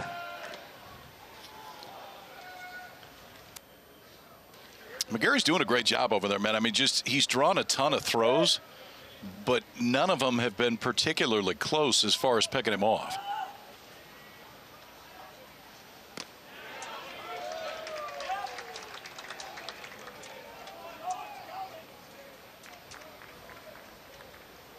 One challenge left for Ole Miss. And remember, you and I were talking about the attempted steal where Pano appeared to get a glove on the base stealer. They didn't go. Here he goes again. There's a throw. It's well short. And McGarry steals the bag. And the other thing, too, with Townsend out there, you know there's a pretty high probability you're going to get a breaking ball. So it's going to take just a little bit more time for that ball to get to home plate. McGarry, now 2 stolen bases in 2 attempts today. He looks really comfortable when he gets on first.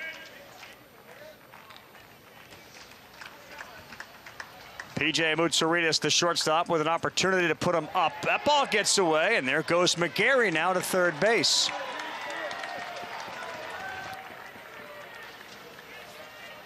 Well, nobody takes more pride in the backstop work than Mike Bianco does of his catchers. And that's one that Foley is going to tell you should probably be on him. It was in the dirt, but it was one that he's going to pick probably 9 out of 10 times, but just off the side of that glove bounces away. So stolen base now. Wild pitch. McGarry 90 feet away.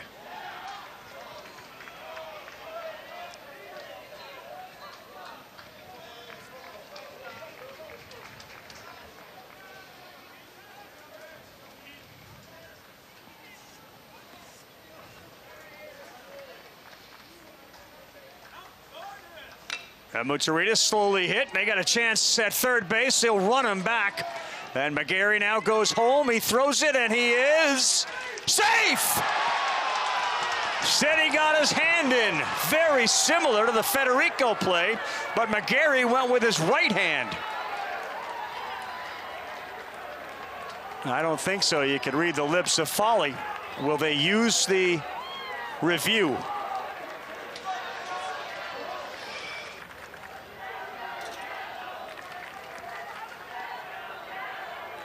Bianco maybe questioning out of the baseline.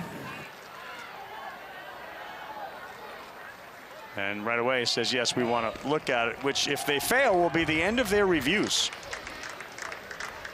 The ruling on the field is a runner is safe. Ole Miss is challenging the call. I didn't think Foley was that demonstrative afterwards.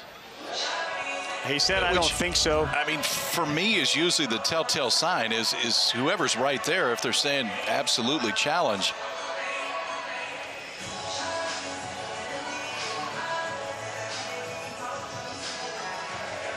Oh, my. Look at the old school swim move right there. Question is, did he even tag him at all? Well, that's my point. It's here's the left arm, and here it isn't. Watch how good this is. Watch the left arm that starts, and now watch it disappear. And he went for the arm. I think he may have whiffed on the tag. This is such a good slide. It may have been unintentional. His left arm may have stuck in the dirt. But regardless, watch it just disappear. And Foley went for the tag, and there was nothing to tag. I've already been wrong once today, so maybe I'm wrong again. But from that angle, you can't overturn it. That was a really good slide. Really good slide. And he, in fact, missed home the first time. That's why he went back, KP. I don't think his right hand actually hits home the first time. Does he clip his helmet? Because if there's any tag made at this point, he's out. I don't know that I ever saw contact. Shepis had a great angle on it. Is he getting all air there? And watch Shepis point to home to indicate he hasn't touched home yet. And then when he goes back, he will point to say now he did. I don't know that the home plate umpire has to point at home and tell him he didn't touch it, but. No, after, when he does touch it. Okay. Because he hasn't got it there yet. He may have clipped a piece of it right there. That is a big time slide because, I mean, he was dead to rights the minute that started. And initially it was played very well by Townsend. You run at the base runner, ideally you want to run him back to third, don't run him to home. But Watchepis hasn't made a call yet. Now he does. And he said maybe you got the edge of it. Here we go. After review, the call in the field has been overturned. The runner is out. Wow. Ole Miss has one remaining. I absolutely stink at this tonight. Wow. I never saw contact on a tag. But I'm with you. That's why I'm not I in didn't see it either. Well, that changes the game a little bit. Both those calls change the game. It allows them to retain a challenge. The same way that ABS impacted the SEC tournament. Here we go with replay review impacting this game. On the ground, and look at where Decker is playing. He comes up with it. Safe. He's playing so deep. If you don't make that clean play, yes, you bring an infield single into play or an error. That becomes the issue, right? I mean, you can cover more space because you've got more time until the ball gets to you, but ultimately if you don't field it cleanly, the throw is just that much longer. I'm not even going to say anything. I'm just not. It was a great swim move. It was a great swim move. Great swim move. You're right about that. Yeah.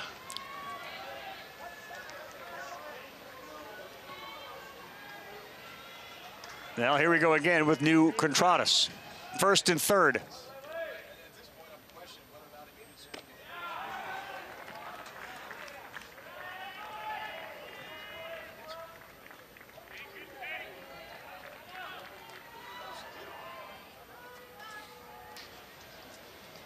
Joel Mangrum out right now, the pitching coach. Probably a good time. There's been a lot going on this inning. The one thing that hasn't happened is Arizona State hadn't scored a run. Yeah. But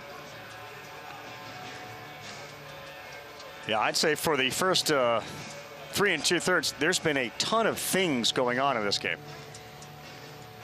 including the second mound meeting. We've had instant replay reviews at home that have taken a while, and Kyle questioning his own ability to look at video and think that, am I seeing what I'm seeing? yes. I was with you. I would have been 0 for 2 on that. I thought Federico was safe. And I also thought that Gary was safe.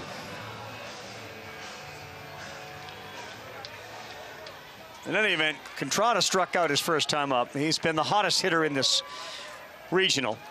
He's got 4 homers under his belt. 3-3 game, 2 on, and a 1-0 count to a very dangerous hitter. 2-0. Longo on deck. We discussed this during the day game. All right, now that you know that there's no Hairston, do you even throw a pitch to Contradas, given how hot he was? Yeah, I mean, Longo's heating up. Obviously, it's the very top of that order that can do a lot of damage. Be at the bottom is where they've scored their runs tonight. Yep. 3-0 gets away. Here's the run from third, and that's now the lead. Moutsaridis touches home on another one that couldn't be blocked by Foley. It's 4-3 in favor of Arizona State. Yeah, he's been really good back there this year. And this is not an easy one. To break a ball in the dirt when it's that far out in front of home plate is definitely not easy. But watch the top half when Foley goes to block it. He's trying to get around it, just doesn't quite get there, and that's the one that goes off the side of the chest protector, shoots the other way, and a good break by Moutsaridis to give the Devils the lead back. You mentioned a couple of rough outings for Townsend. This is certainly another one here, having given up 4. The wild pitches cost you. The base running of Arizona State a factor in this game. And a real dangerous count to a good hitter. 3 balls, 1 strike.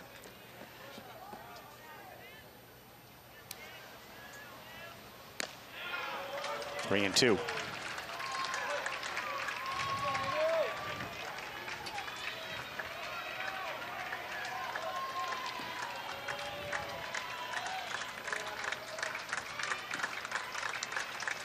Townsend ready, and he lost him with a walk.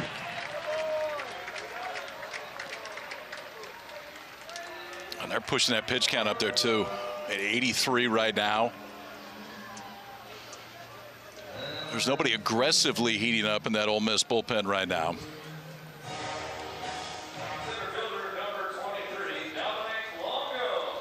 West Virginia beats Kentucky. They'll play a Game 7. Troy beats Florida. They'll play a Game 7.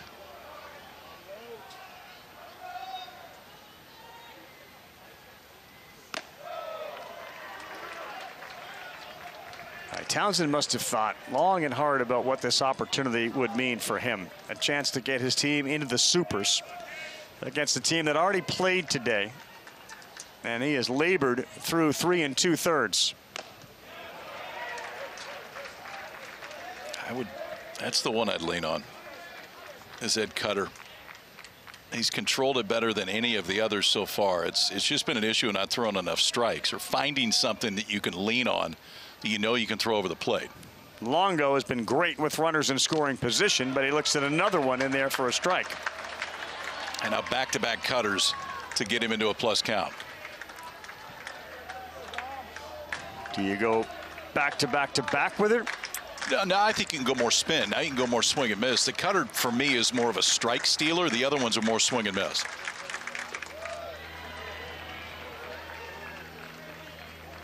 It just doesn't feel like Foley has great trust in himself back there. He had a hard time with that one. Wasn't sure if it was going to bite the dirt or not. And a 2-2 on the way to the 3-hitter Longo.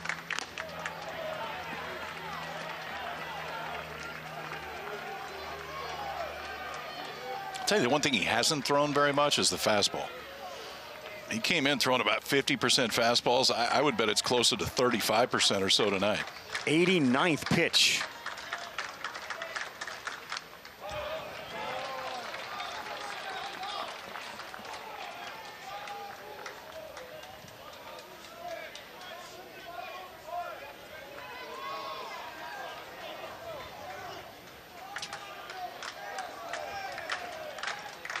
He struck out the side in the third. He's walked a couple here.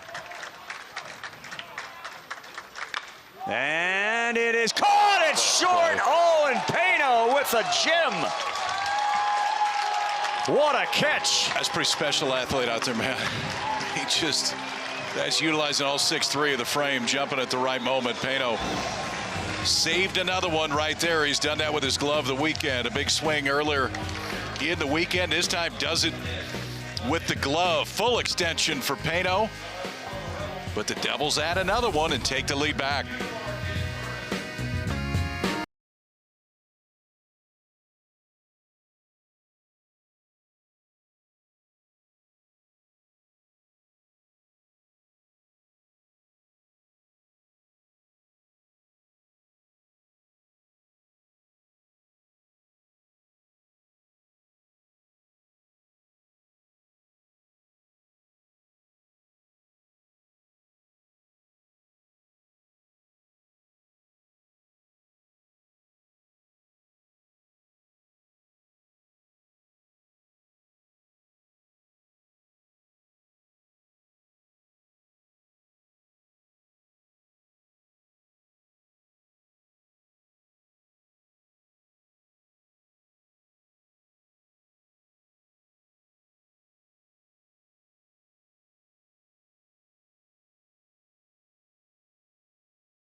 Two teams from the SEC now have punch tickets to the Supers. Jim Schlossnagel's team gets a 6-4 win.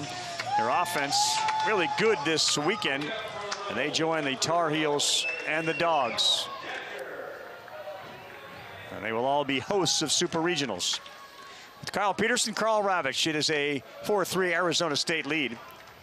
53 of the 90 pitches, KP, that Townsend has thrown went for strikes. 53 of 90.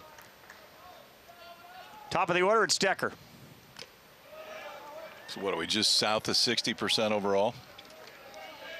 It's a strange game. I mean, there's not a whole lot of flow right now, and I think it has to do with the atmosphere as well, which, again, no Nebraska tonight.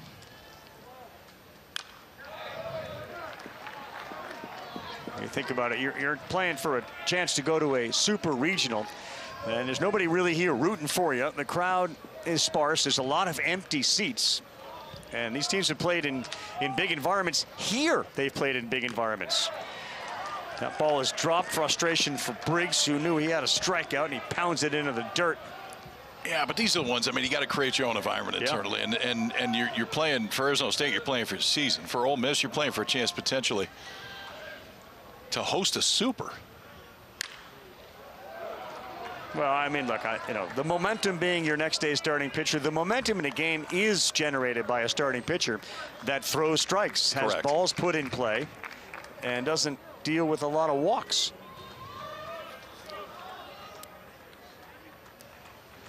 Yeah, Decker did go, and he didn't realize that ball was dropped, so now he will take off for first. We talked about some of the first game. That's why I think it's so important for Overbay to throw a 0 up right now. Arizona State takes the lead back. Now you need a quick inning. See if you can get them back in and add to it.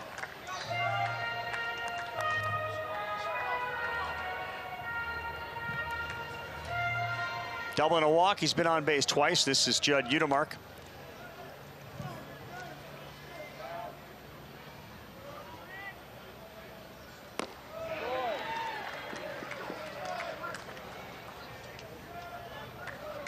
.35 walks on the season, 73 strikeouts for Udemark.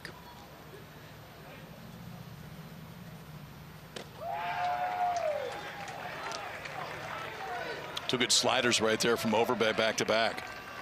That's usually the approach against Udemark is spin. Overbay's got 3 strikeouts since coming into the game for Linder. And now he's got another one. 3 sliders in a row, just stayed right with it. He will go out of the zone for you, especially if you get ahead of it. And Overbay just kept it simplified right there. Keep ripping that slider, this one down and away. Udemark can't hold up. 2 quick strikeouts here in the 4th for Alex Overbay. 74th on the season for Udemark. Now we go to the 3-hitter. That's Will Furnace. Overbay on the corners, but down 0-1. Will the Thrill flew out to center and grounded weakly to first.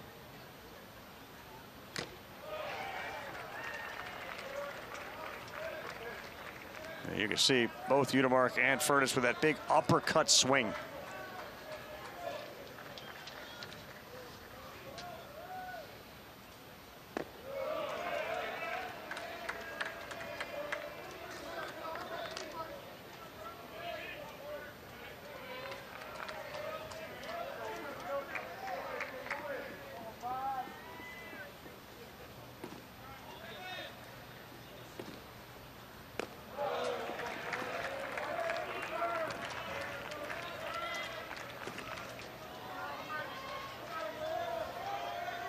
Three and one's a dangerous count for Udemark, Furnace, and Becerra, who's due up next. And now you'll bring up Becerra, who blasted off to center field his last time up. KP, complete coverage of everything happening with the baseball regionals. You head to ncaa.com for the latest news, expert insight, and analysis. Thank you, Rav.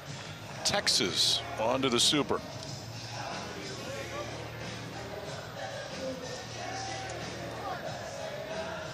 There are certain programs where the expectation is such, and that is one of them. 4 innings, longest outing for Overbay. Ball 1 to Becerra. Here's the other one. Here's the other one to look for. Little Rock, if they win tonight, moves on to a Super. They've got an early 2-0 lead.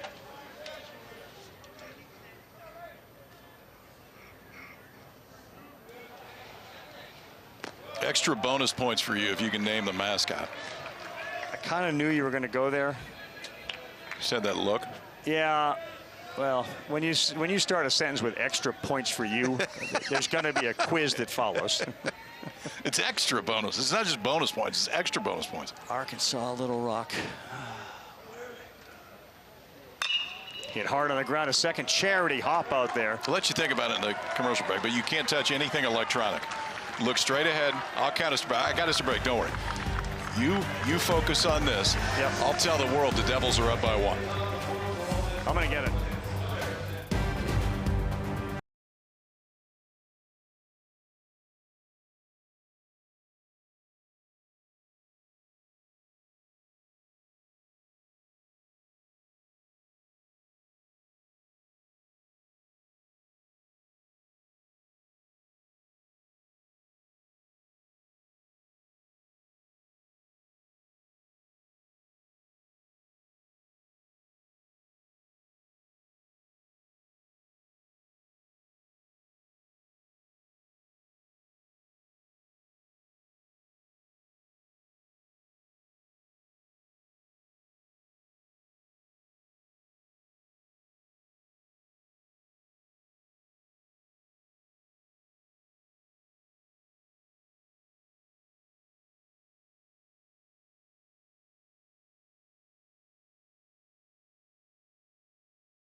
We are back. I have the answer. We'll get to it in a moment.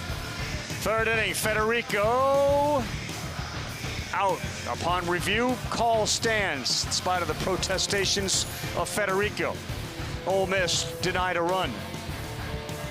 And then here, one of the great swim moves we've seen in a long time. Called safe. Called safe. Upon review, Overturned. called out. A lot of action for our replay review crew in Pittsburgh, Pennsylvania, as we rejoin you here in Lincoln, Nebraska. It's 4-3 Arizona State.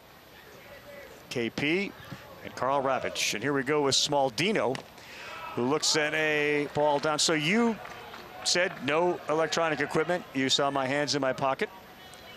And then you dropped a little hint on me that it's also the mascot of a team in the Big Ten.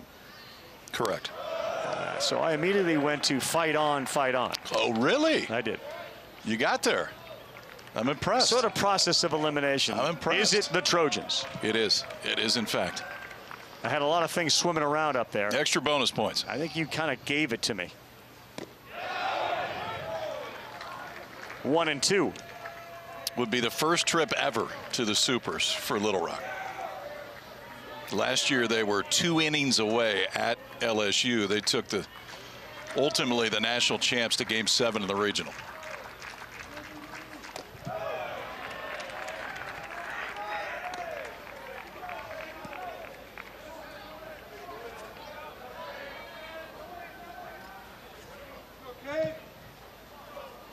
Townsend ready on a 2-2. Smaldino leading things off, the cleanup hitter for the Sun Devils, and he pulls one foul.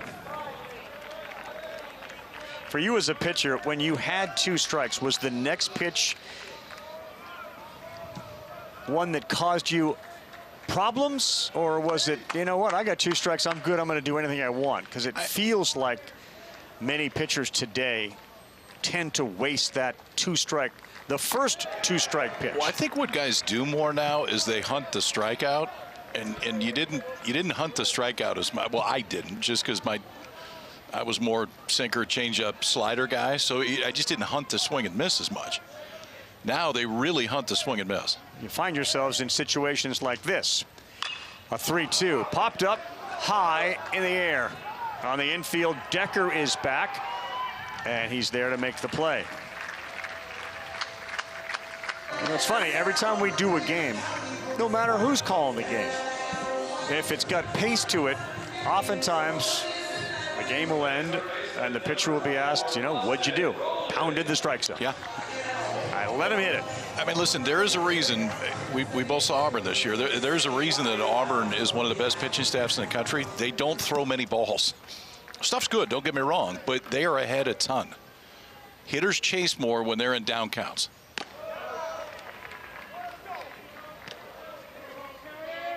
I just think it has just been a very frustrating outing for him as he nears now 100 pitches, because you can see when he's in, he's got 7 strikeouts. On the ground, Pano will dive and it'll go under his glove. But relative to the diving catch he made last half, that one felt like he was going to get there easily. Yeah, it looked like it actually went under his glove. I think he was there in time. He may have a cramp right now in his hamstring.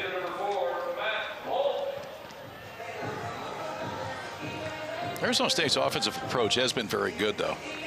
Yeah, it looked like, I don't know if he overshot the target there a little bit, but glove was there in time, goes underneath it. It'll go for a 1-out single right there for Rolig, and A-State's had base runners in every inning but one so far.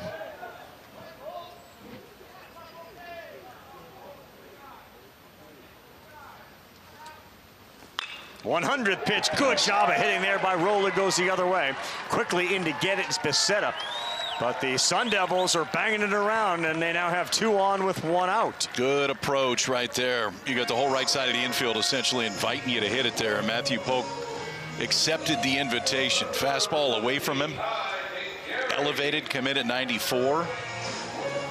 Owen Kelly, Landon Waters have both been throwing in that Ole Miss bullpen. At least as of now, no action in the Ole Miss dugout. 100 pitches. Roland is second.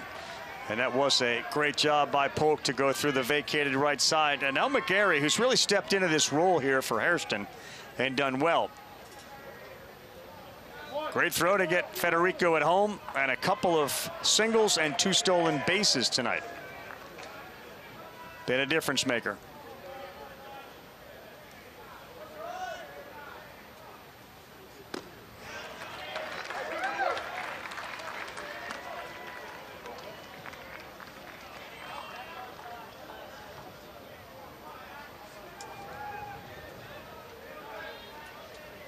Ole Miss and Townsend looking for a ground ball double play to get out of this. That's the one I've liked tonight is the cutter, and that's the one he's been able to consistently throw over for a strike, get swing and miss on it too. They've essentially gone away from the fastball. Yeah. They've thrown a bunch of curveballs and a couple have gotten away. 0-2 right field, Becerra, nice running catch and no chance to tag. Risk reward, Tristan Becerra. If that gets by him, you're thinking triple maybe inside the park homer for McGarry. That's one that swings a ball game right there. You make the play, now you got 2 outs, you're 1 pitch away from getting out of it. That ball gets by him, and that may be an inside the Parker at that point because there's nobody there to bail him out.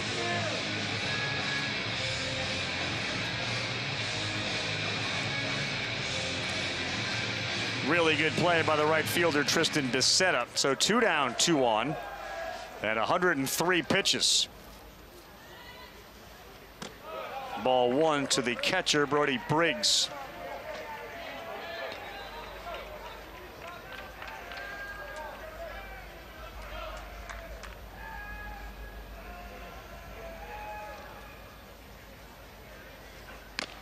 In there for a strike.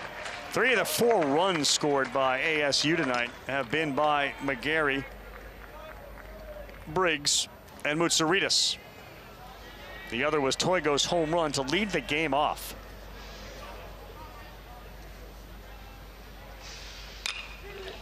Beaten onto the ground, this time playing on the dirt. Decker is there, and Briggs is retired.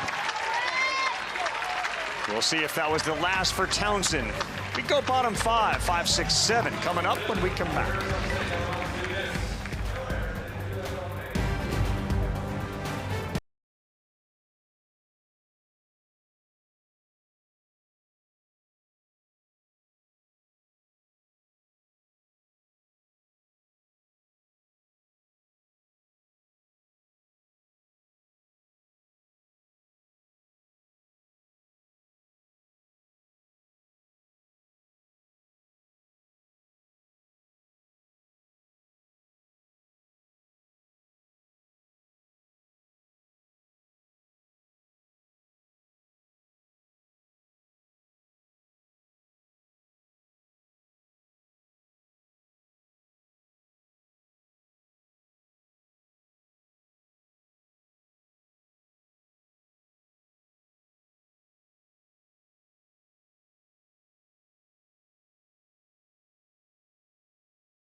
Omaha, Nebraska, the ultimate destination. Texas, North Carolina, Georgia have all punched tickets to the Supers.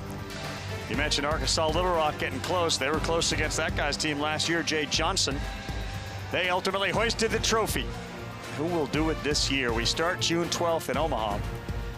In the bottom of the fifth, Arizona State looking to force a Game 7 tomorrow. We got a handful of those already scheduled. Well, Ajita, did we just pop a couple of stomach pills there? Is that what we had going on?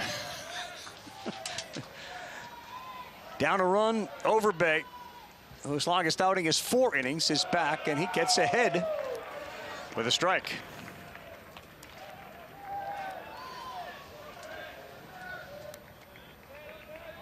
Hayden Federico leads things off. And Federico off the end of the bat, slowly hit, fielded cleanly by the second baseman, who's been kind of quiet tonight.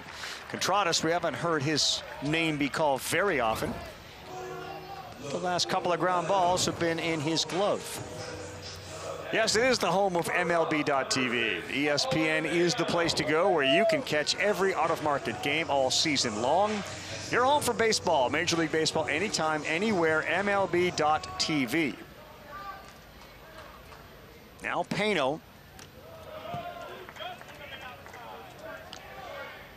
I'm sure as the athlete that you are, you've had those cramps in your hamstring, which can just really hurt.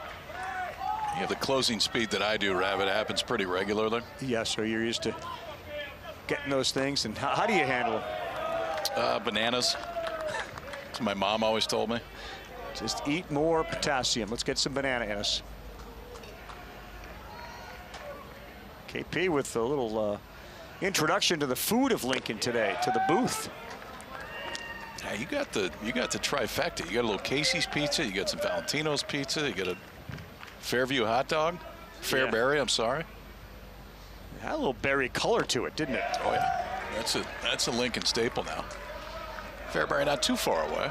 You got a Runza. Yep. That happened. Gonna have an interesting evening.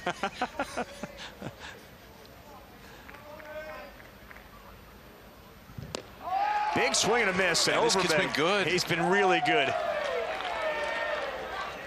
He's been good, and they need him to be. I think that little pump-up speech that Willie Blomqvist gave him when he came into the ball game is working. Fastball to set it up, and then a really good slider right there to get Pano to swing over the top. He's now struck out the last 2 at-bats. 5 strikeouts for Overbay since coming into this game for Linder, and now it's Foley. That one was close, but it missed on the inside. Alex Overbay coming into this game on the season, 38 2/3, had given up 55 hits, and had walked 24. Tonight he's shutting down one of the better power offenses that there is. There's still plenty of work to be done, but it's a really good start. Pretty impressive snag over there inside the Ole Miss dugout. I don't know if you saw that. We had 2 things that you didn't necessarily pick up on. One was the around the horn that sailed into left field. I saw that. Okay. Foley slow roller. Here comes Rolig. Bare hand. How good have they been with the bare this hands? weekend? How much did they practice that? We saw a phenomenal one from Contreras, and now it's Rolig's turn. He went to bear hunt this, and the first thing in my mind is, no, you got time, glove it. Well, if you can do this, just barehand it every time. Rolig has made some beauties over there, and that one gets the Devils right off the field.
The NCAA Baseball Regionals. They are presented by Capital One. Sun goes down here very late. You can see the sky. I mean, it's after 9 p.m. local time. What's at stake here? Arizona State forces a Game 7. Ole Miss will go to their first super since 2022 when they won the whole thing. Townsend stays on the mound. And he gets the 9-hole hitter, Moutsouridis, who swings and misses. He's got a first pitch split right there.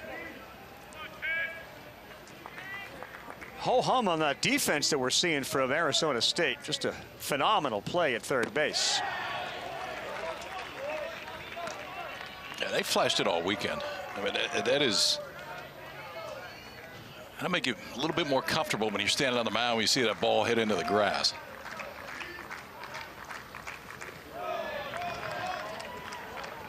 Oh-2, and there have definitely been more balls in the dirt on 0-2 than there have been in the glove. Foley has had his work cut out for him tonight. Oh, my goodness.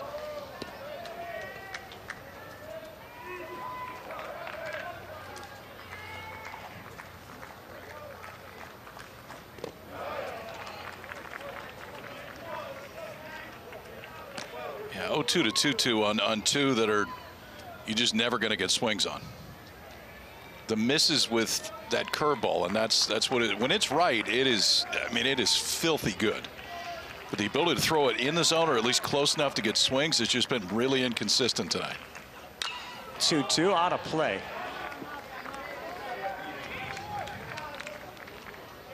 That was one of those backup, almost looked like changeups at 86 that came in on the righty. Splitter. A little splitty that just kind of moved in on his hands. Bianco showing a great deal of trust. And again, a loss means you're coming back tomorrow. And there are still bullets in the arm of Townsend. You use them. This next pitch should be 113. Yeah. Arizona State's done a very good job of pushing that pitch count up. And a ton of foul balls, forced a lot of 3-ball counts.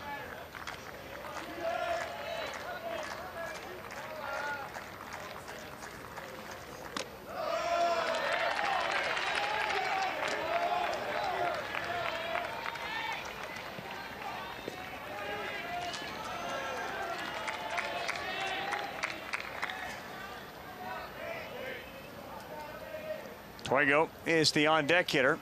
On the ground, and that's foul.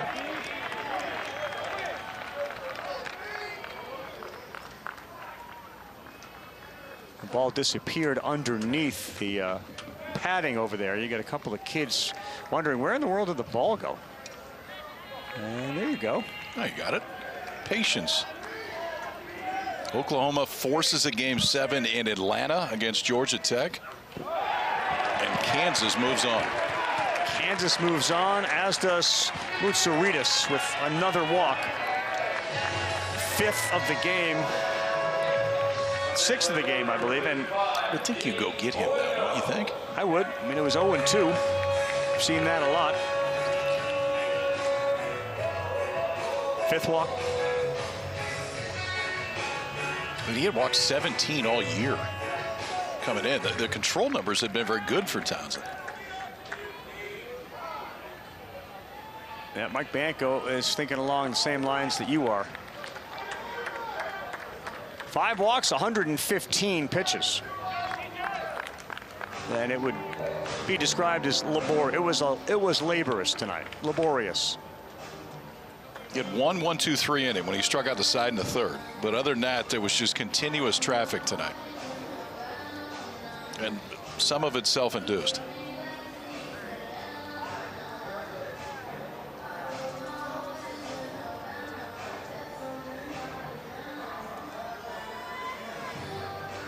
So Bianco waits for our home plate umpire to get out there and basically asks him, yeah, you can signal to the bullpen, Josh. I'm talking to my pitcher. Go get another one, please.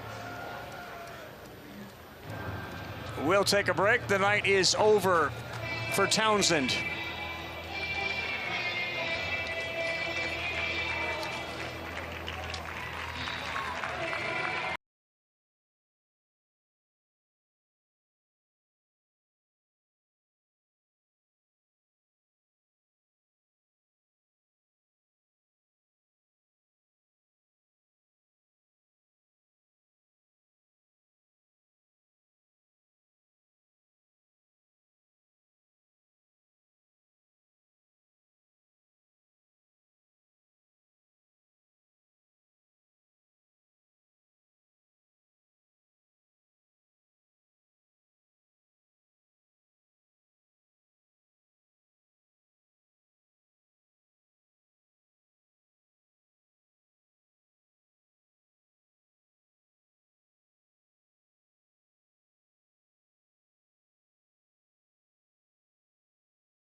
It's a 4-3 ball game.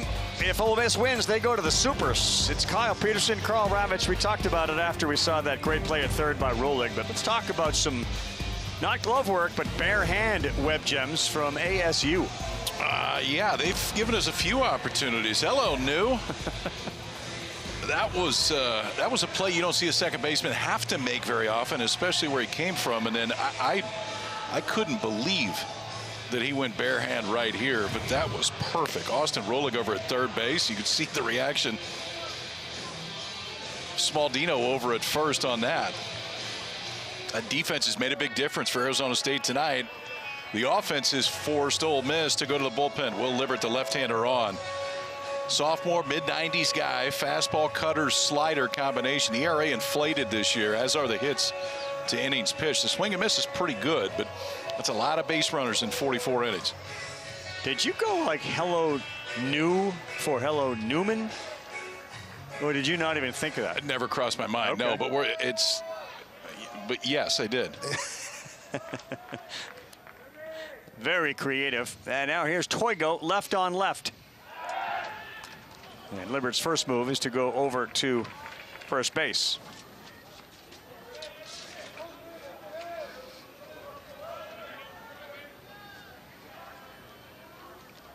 Just a night that Townsend could not find consistency in throwing the strike one, strike two early. Off speed gets him off the end of the bat to center field and caught out there by Federico.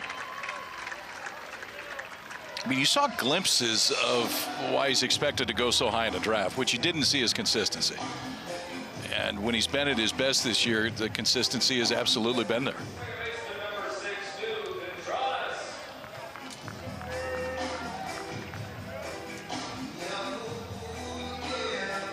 Entrada steps up, 371 on the season. His OPS overall is over 1,180. And in the due factor, New, just given what we saw with the start, New is due.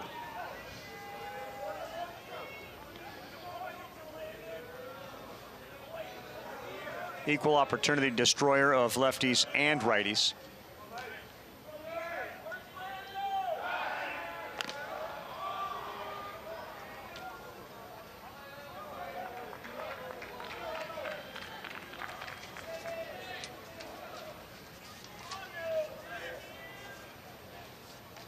Quetradas was raised in Eva Beach, Hawaii,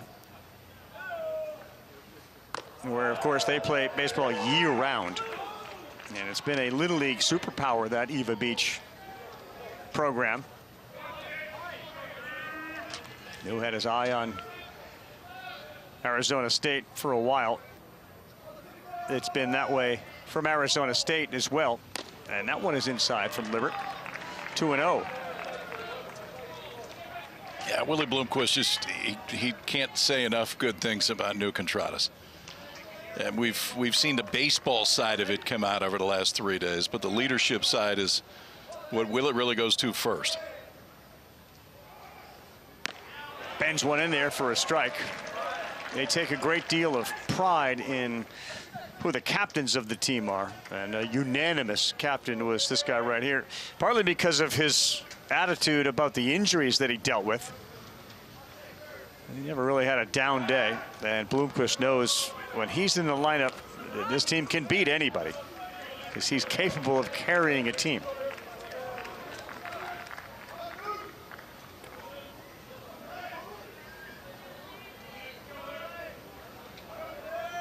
Libbert with a 2-1. Runner goes. That's inside. Another throw down and another stolen bag. Safe. And this time it's Moutsouridis who picks up his 11th. And that clearly is part of the game plan against Ole Miss and Foley. Yeah, Arizona State didn't run a ton this year. And honestly, they weren't great at it. 67 of 90 in stolen bases this year. But tonight they have been very aggressive. That's a third stolen base of the night for A-State. Gary with a couple, Moutsouridis with one, and that's ball 4 to Contradas. So the walks continue to be a problem for Ole Miss. That's their 6th they've issued in this one. KP, again, for complete coverage of everything that's happening in the regionals, I was just there. including all the upsets. Head to ncaa.com for the latest news, expert insight, analysis, schedules. You got a bunch of games tomorrow. We may have one here in Lincoln. Longo looks at strike one. The greatest part of the game of baseball is its unpredictability. The idea that Arizona State needed 2 wins today to advance to a game tomorrow against one of the better pitchers in college baseball, Townsend, with a lead, forced him to throw 115 pitches or so. Got him out of a game with a lead in the 6th. Without their best player, or one of their best players. Yeah, and they have held this Ole Miss offense in check up to this point. Libbert ahead 0-2. Both runners take off on a foul ball. Boy, they are being aggressive. I like this if you're Willie Bloomquist. I mean, it's worked 3 times in a row. This is the one thing, too, within the SEC, outside of Kentucky, and there's a few that run a little bit, you don't see a bunch of teams that run a lot. You see a few guys that run a lot. You don't see a lot of teams that run a lot.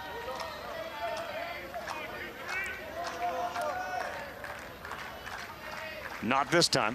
Swing and a miss. A tailing fastball away. And he got Longo to chase.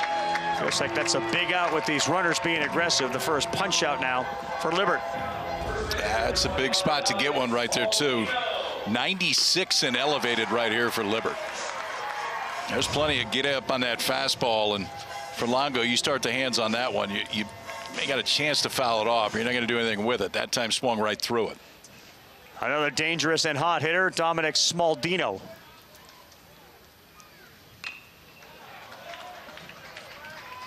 Breaking pitch to get ahead on an attempted pullback of the bat. Smaldino casts a large figure in that batter's box.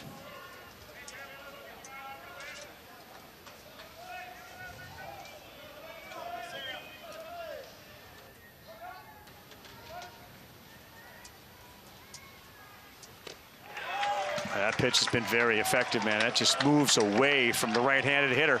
Yeah, change-up right there. Only throws it to righties. That was a good one there. The next 2-out hit will be the first 2-out hit in this game. Neither team is yet to deliver. Smaldino with good speed out there at second base. Is he going to try to bring in Moutsouridis? Not there.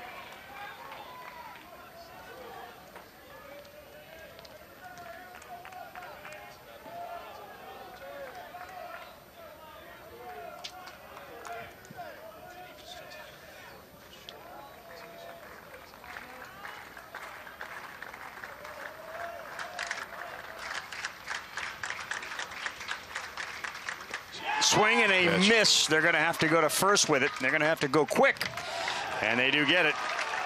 Foley held on to it for a while, and that's a big body, but he threw it around him. Good job by Libbert. We're going B6. It's 4-3 in favor of Arizona State.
right, welcome back.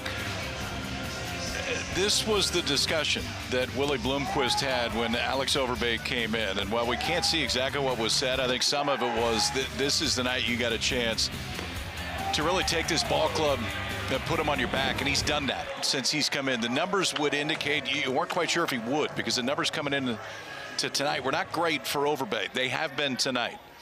He's thrown a fair amount of strikes, had some swing and miss, allowed just one hit. Randall hooks one foul. 1 hit and 3 innings of work. Outstanding job by Alex Overbay. Look back at this day for Arizona State. Okay, so you got Colby Guy who comes in. You need a huge outing from him. He goes 6 innings, gives up 1. They win the ball game. Yep. From a guy that maybe you don't know exactly what you're going to get. And now in this case, it's out of the bullpen. But it's very similar for Overbay since he's come in. He was really good for him. Great. Randall's got 2 hits tonight. He was great. He got it and threw it, threw strikes, put pressure on Nebraska. Nebraska made some mistakes. In fact, I think Nebraska will remember this regional for the plays they didn't make. Yeah. They had been so dependable defensively. And miscues through the course of the 2 days cost him badly. 3 balls, 1 strike to Randall. That's a good one, man. 3-2. And on the flip side, Arizona State seems like they've made those plays. Yeah. I mean, the 50-50 balls, or maybe when you look at them, you don't even think it's going to be that. That's a leadoff walk.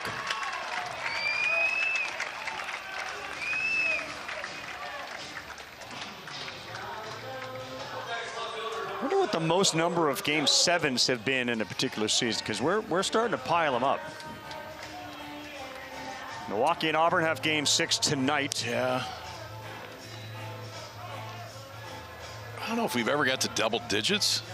I mean, it feels like 10's probably the most. We've also, what do we have, 3 teams already through. 4 teams already through.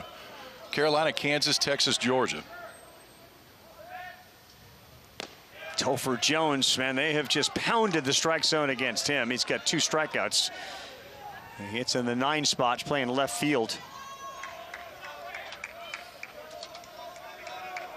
And so far, all 4 teams that are through were 1 seeds.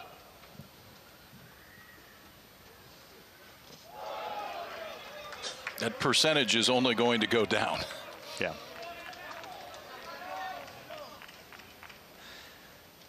Yeah, big surprises. So UCLA out.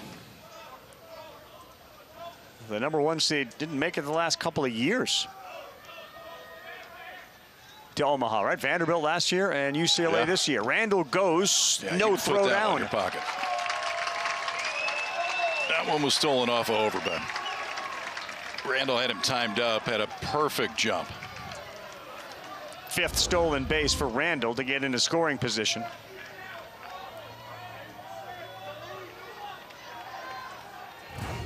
Now can Jones advance him to 3rd? To 2nd, a quick look by Contradas, but he will go to 1st. He did get the job done. He moves Randall to scoring position with 1 down. The way they're playing defense, Contradas thought about going to 3rd to try to cut him down. Yeah, that would have been playing with fire a little bit right there. That was 112 off the bat right there for Jones. That is scorched.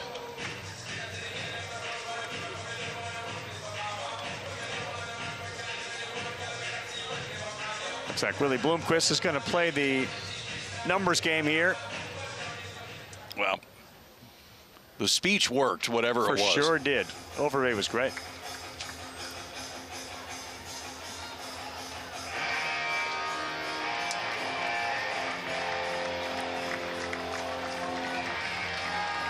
Deep breath for a good job. They'll lead with the tying run at 3rd. He's responsible for that runner. Going to be left on left for Dom Decker when we come back to Lincoln.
all the highlights, all the big moments.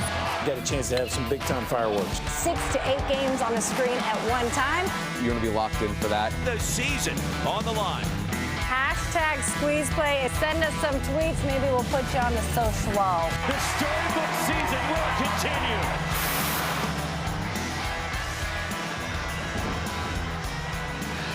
Squeeze play continuing through the regionals, and you get a chance to watch squeeze play wherever you are. Just zap that QR code right there. You got an opportunity to watch every game in either small box, or we can go live full to it with the play-by-play announcers. Or you get an opportunity to listen to Mike Rooney, who is a national treasure. Yes. On what is one of the great nights in college baseball, the Sunday of regionals. Give it up for Kyle Overbay and the job he did. Alex Overbay, I should say. He was awesome. He was so good and so important for Arizona State. So now they go to the bullpen. Sean Fitzpatrick is evil against left-handers. Yeah, that's fair. And that is why he's in the game right now. Short stints, on for the 31st appearance, but just 24 2/3. But lefties do not handle him well at all. No, 61 batters faced. He has struck out 27. The ERA for lefties against him is 0.77. They bring the infield in when they're ahead with Randall at third base. Willie Bloomquist has gone a little unconventional tonight with his base running. This move certainly conventional. And another one that's outside. Now righties, his ERA is 7. Lefties 0.57. Decker's had some professional at bats. Can he get it over the drawn and infield?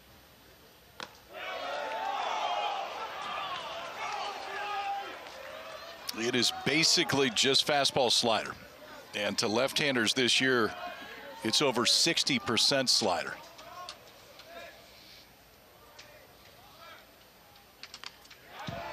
Great example of how much that ball moved right there.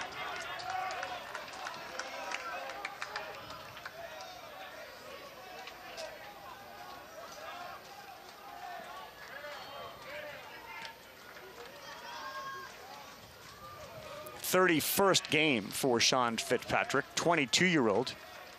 Birthday coming up June 19th. Oh boy, a front door slider. 3-2. That one was pretty good now. That one was real good. Easy to give up on because it starts behind Decker, but I thought it may have clipped the inside corner on the way by. What does he do here? Slider or fastball?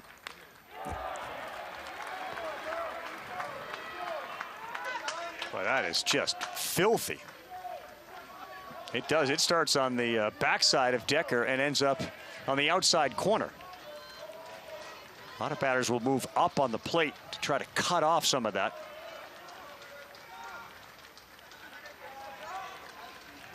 And he went with a fastball, and he got him. Boy, the success of Fitzpatrick as Bloomquist presses the right button.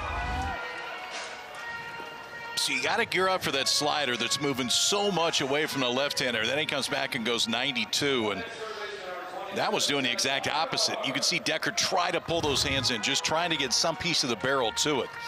But swings through it, and a giant strikeout right there for Fitzpatrick.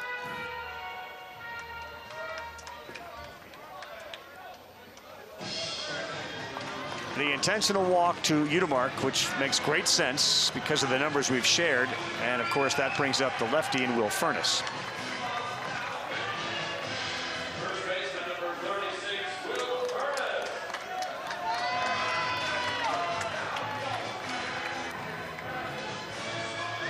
Willie Bloomquist showing you the confidence that he has in Fitzpatrick going left on left. They put Udemark on first base, which is the go-ahead run. Furnace, a .250 hitter against lefties. And this one is to right field. It hangs up there, and it is caught. Well, Fitzpatrick does the job he was brought in to do. A big punch out of Decker, the intentional walk, and they will strand 2 on the corners. Brought him in for the lefties, and he got the lefties. And the Devils still have the lead.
Georgia, North Carolina, Texas has been joined by Kansas as the tickets punched increased to 4. That's the hat of the night. Certainly is. Is that a baseball game? Yes. Bad day to be a hot dog.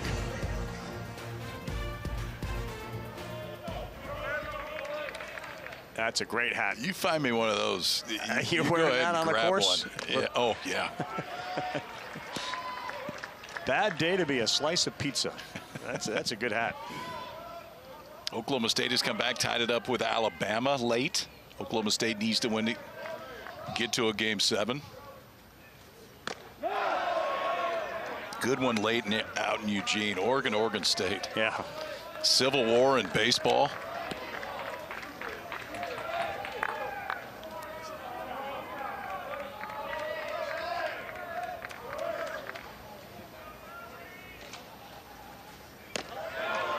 Missed inside, 2-1.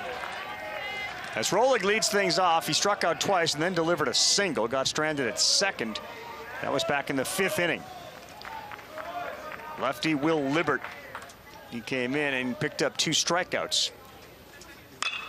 On the ground right at the second baseman, Decker. Fires to first and there's 1 down. One of the things you notice too is all the advanced metrics, etc. They know where to position their defenders in this sport. They're not light on information that's available, that's for sure.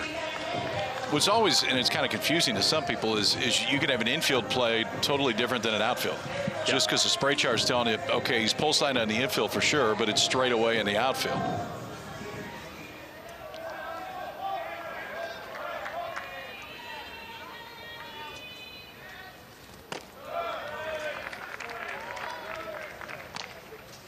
Fitzpatrick was really good. I think the biggest question that ASU fans will have, like, do we have enough to get to the finish line and force a game 7 tomorrow in the bullpen? Really good one there from Libbert. I think the biggest question for me is going to be, can Derek Schaefer go? And if so, how far can he go?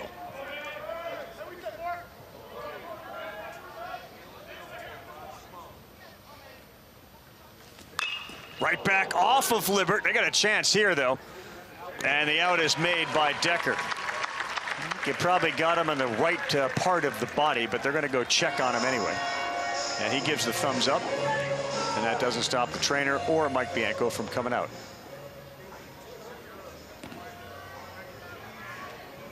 Yeah, right there. I'm good. If it's going to get me, that's where I'd like it to get me. Josh Porter's the athletic trainer for Ole Miss, out just to make sure. They're going to give you a freebie. You might as well take it.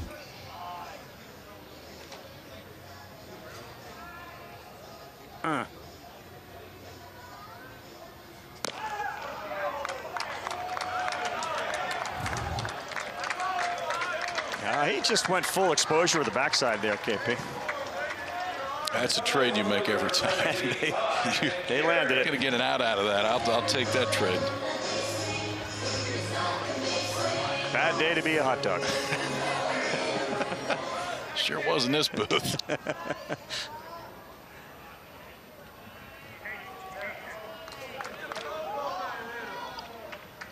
Should have grabbed you guys one last night. Made a flyby and just grabbed one for myself. Where'd you find it? Apologize.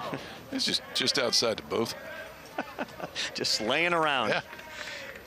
That was at Old finders keepers. around the midnight witching hour.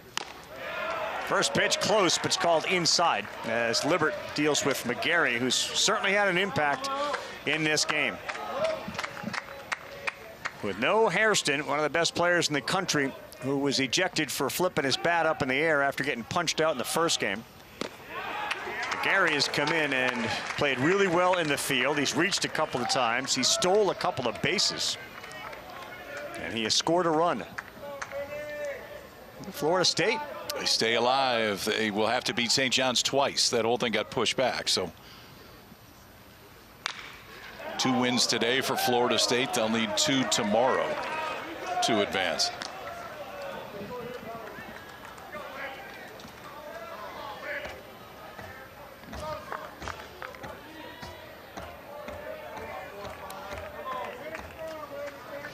McGarry just missed extra bases as he pulled that one foul, so Udemark takes a little step closer to the line at third. Libert shakes off a couple. And he hits it off the end. How many times have we seen balls literally off the cap? Yeah, there's been a fair amount. But it gets you new life. McGarry trying to get something a little bit further up in the zone. For a kid that only had 30-some at-bats when he was forced into the lineup in the earlier game today, he has performed very well.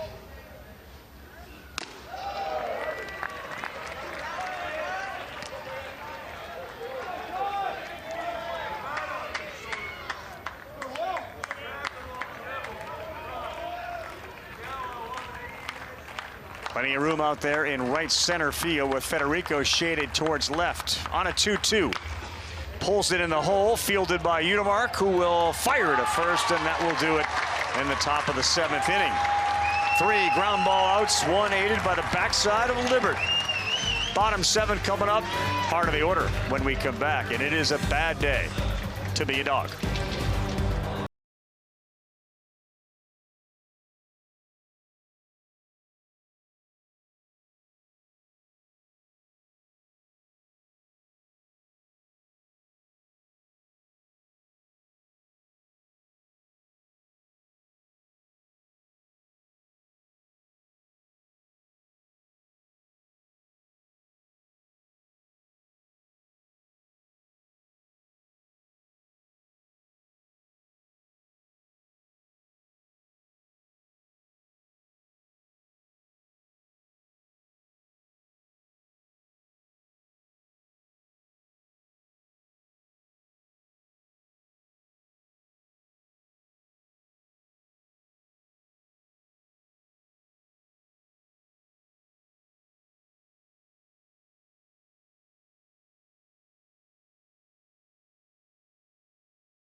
KP, KR back here, Lincoln, Nebraska. Don't forget, Stanley Cup Finals are set to roll. Game 1 Tuesday, 8 o'clock Eastern Time.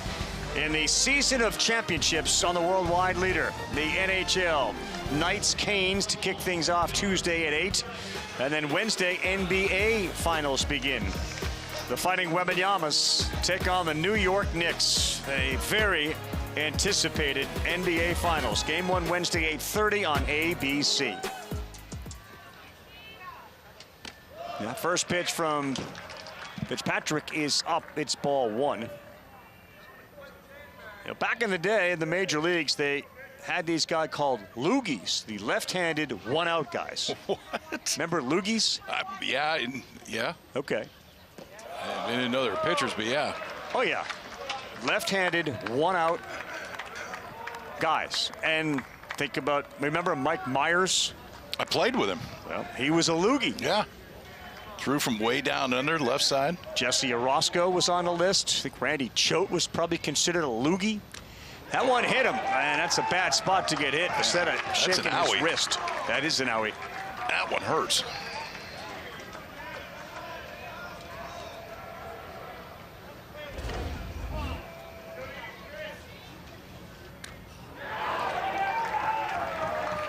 Well, especially against a guy like Fitzpatrick, that you think you're going to get a bunch of sliders away. You'll see some lefties open up a little early, and that's exactly what Becerra did right there. That left wrist.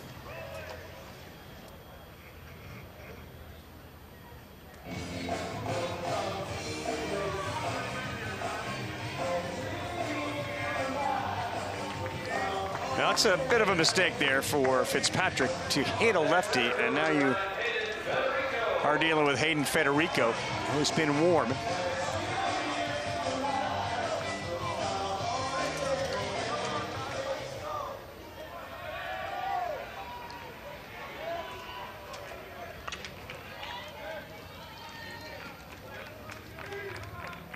Federico digs in, 4 home runs on the season. Called strike. Good one on the outside corner. Fitzpatrick has been primarily a lefty matchup guy, or whatever you call him, but his longest outing this year is 3 innings, so he has gone a little bit deeper than that before. Loogies. Oh, okay. I'm gonna make you say it.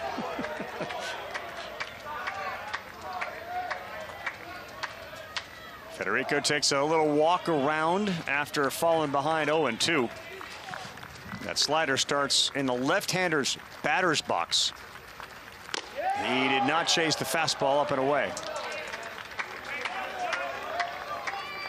Pitch usage very different to righties and lefties. Lefties, it's about 30% fastballs. Righties, about 50% fastballs. Pano on deck. Becerra hit by the pitch, leads off first. Did that get him on that foot? He's saying it did. Home plate umpire says no, it didn't.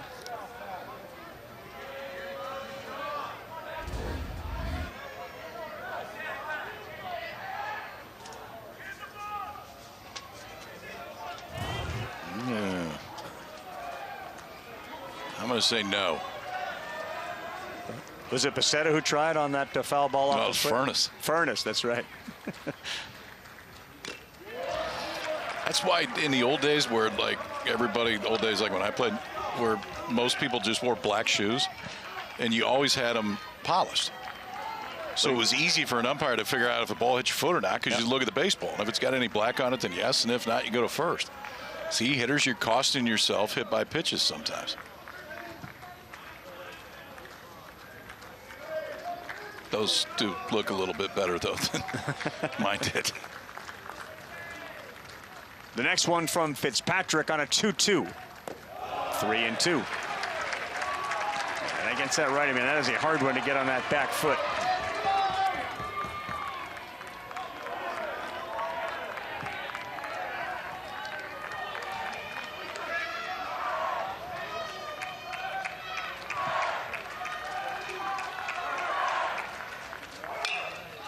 Out of play. Runner was moving. Yeah, that's something to pay attention to right there. Becerra off and running, 3-2, nobody out.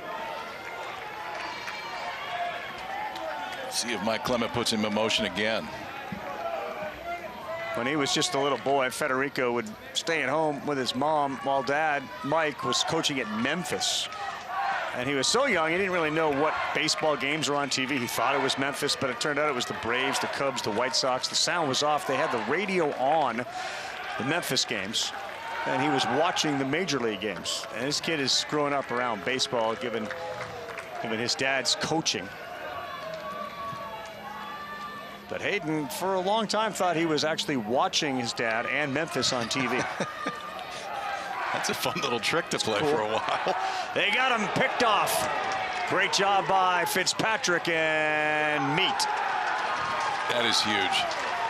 That is huge. And obviously they had seen that Bichetta was running on the pitch before. And so 3-2 count right there. Try the first pick, go right back to it. Try the second time. They get Bichetta guessing. And that will get looks like that. That's a pretty good one by Fitzpatrick.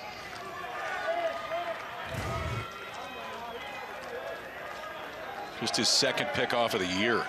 And a third time Bichetta has been picked off. 3-2. And he lost him. Boy, that is a costly pickoff.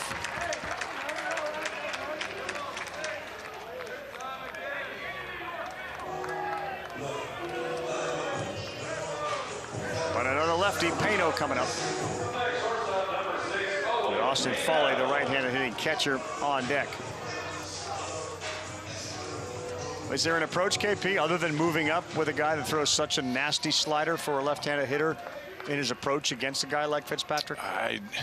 It's hard to train for because not too many throw it from that angle and have that much movement. You just got to try to read spin out of his hands. The difference maker for Fitzpatrick, and we've seen him do it earlier in this game, is the ability to throw the two-seamer into the lefties. So it forces him not to dive as much to protect the outside corner.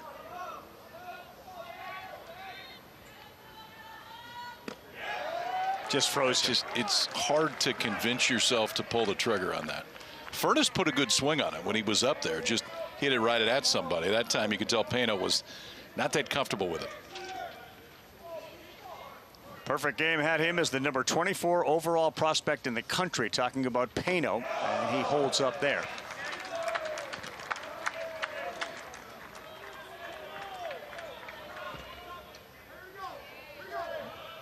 As a lefty, he's a guy you could find yourself getting hit by a pitch and swinging at it at the same time, especially on the ones that go on the inside.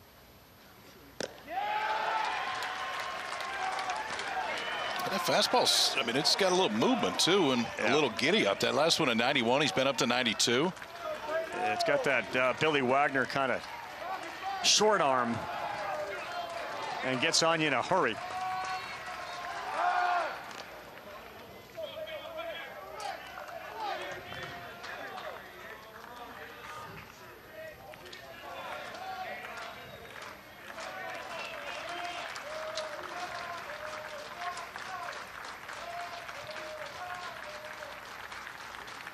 That one right there, impossible for the lefty.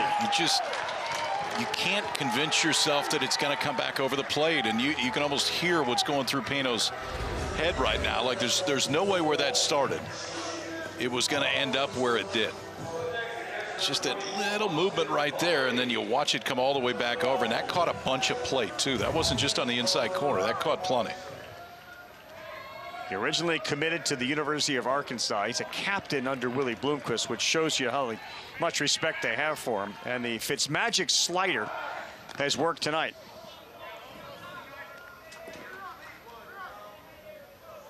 That is one, if you ask Payno, like, yeah, that was magic. I'm not sure how that thing disappeared in the strike zone.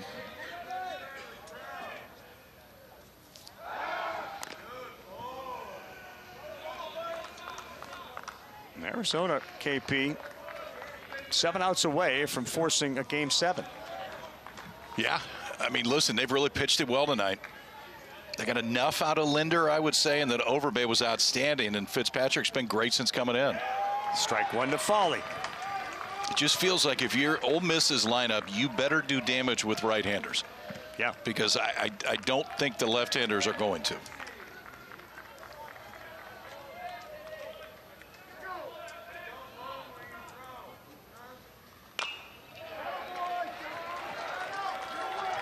It's easy to feel defeated when you find yourself staring out at Fitzpatrick and there are 2 strikes on you. Lefty or righty, certainly lefty. But he's in control. And the other thing that Fitzpatrick has apparently done is taken the bat out of Braden Randall's hand. because he is due up next, and he is not in the batter's box. Instead, it's the righty, Colin Reuter.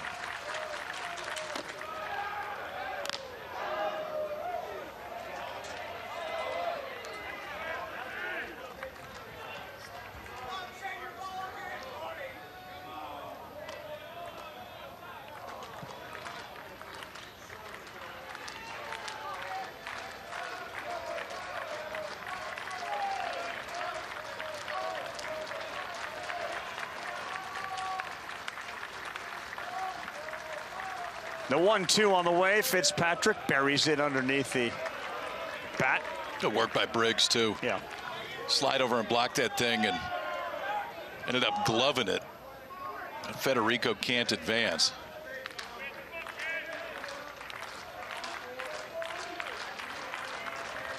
Strikeout rate is one of the highest in the country, and Fitzpatrick has shown that tonight.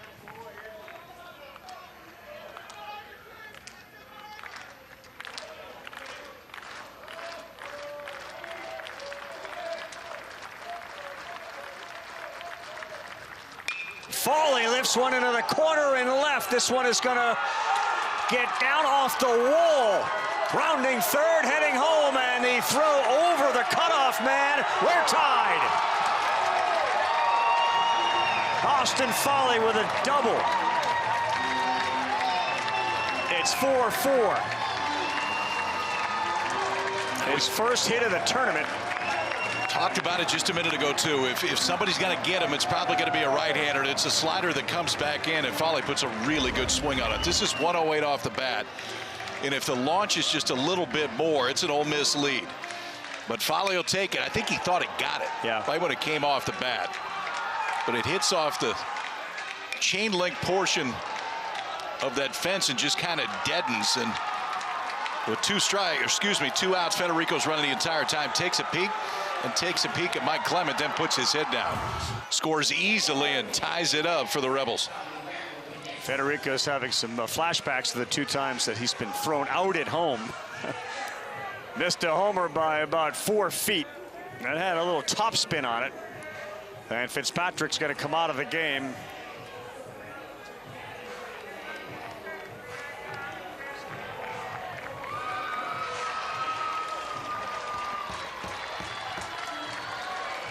The captain had kept it close, but it's a brand new ball game here in the bottom of the 7th with 2 outs.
Yeah, it's been a bit. The Ole Miss Rebels get their first hit and run since the 3rd inning. And don't forget, this inning started with Becerra getting hit by a pitch, and then he got picked off. Since then, we've seen a walk, a strikeout, and a big double from Austin Foley. Now we got more action out here. Eli Buxton, the sophomore, is in out of Sand Springs, Oklahoma. And the right-handed hitter has reported in for Ole Miss, Colin Reuter. Go-ahead run now on second in Foley. First pitch swinging, popped up, and playable. Oh, boy, I thought Smaldino was going to have it, and Contreras must have called him off. Yeah, he called him off early, too, because Smaldino peeled off, and it looked like he could have probably camped under that. Easily. I mean, he's drifting, then he peeled off really early. Wow. And for Contreras, he's still in a dead sprint when he gets over there and ends up overrunning it just a little bit.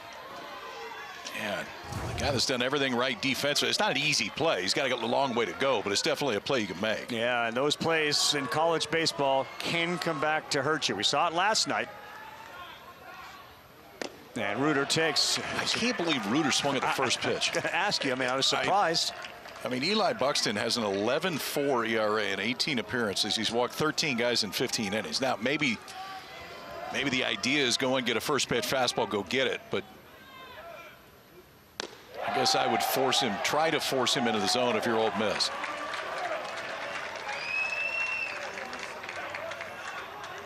For Buxton, it's primarily fastball, slider. We'll throw some cutters. Fastball can work into the mid-90s. Foley, the go-ahead run out there here in the 7th with 2 down. The next one to Reuter. In the dirt, it gets lost and no advancement by Foley. So back to those, you're going to need some heroics from guys that maybe you don't necessarily think are going to do it coming in. This would be that on the mound. Overbay was great. That's a strike. Hold on a second, Ray Reuter. Grab it.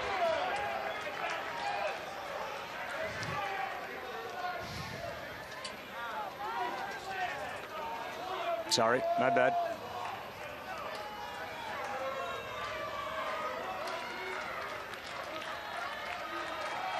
It's a big one here, 3-2 with 2 down in the bottom of the 7th of now a tie game. And he missed. Which brings you back to the question, we were swinging to the first pitch. Yeah, Topher Jones may have a take on right here with his first pitch. If you got a take on, don't show fake bunt, please. I think the zone gets bigger when you do it. That's on the list. Things we'd like to see either outlawed or brought back. Oh, that's on the list. Add it? I just added it. Oh, okay, yeah. Because good. you made a sort of an emphatic statement. Like, that's just not square here.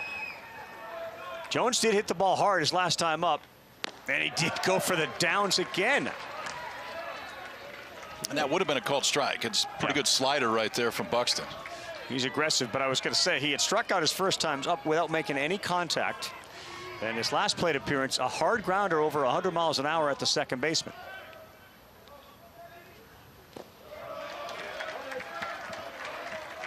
The challenge of losing a game, not being 2-0, shown right here for Arizona State.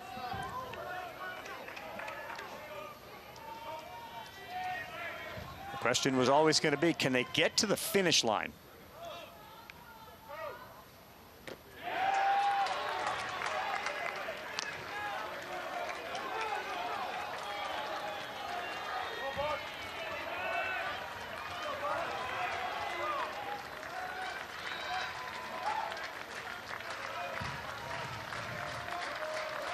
Outfield very shallow. They all came creeping in. That ball gets by Briggs.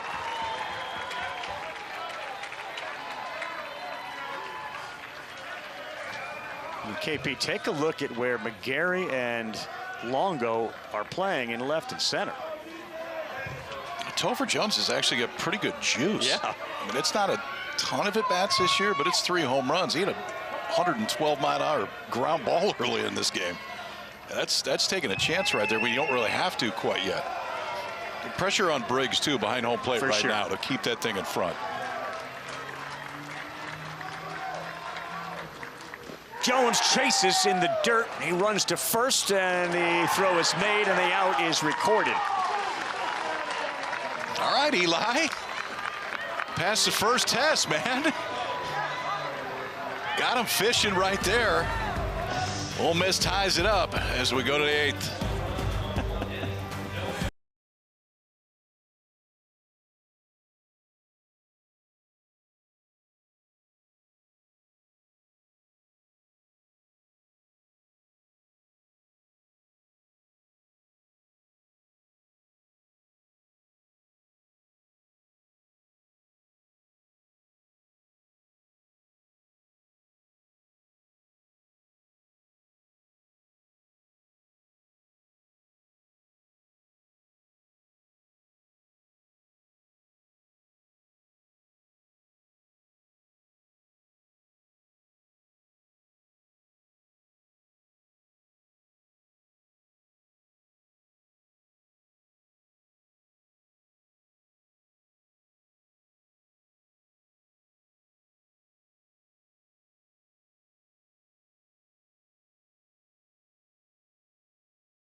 KP, Karl Ravech back here.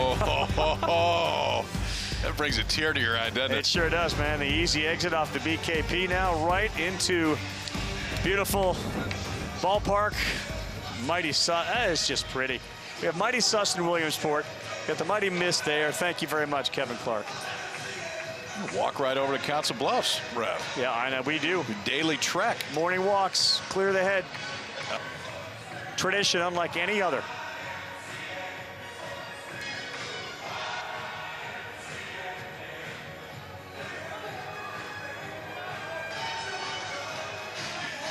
We got a brand new ball game, KP. These two teams have played long ones before, 14 innings. We go to the top of the 8th, tied. Will Libbert will get Briggs, Mutsaritas 8-9 and 1.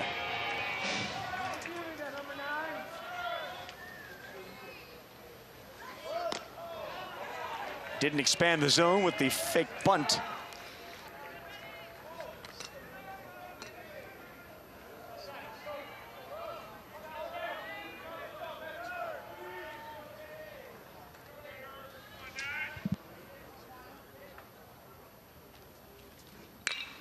On the ground, need a backhand play. He made it. Decker up, fires. Whoa, that's a beauty.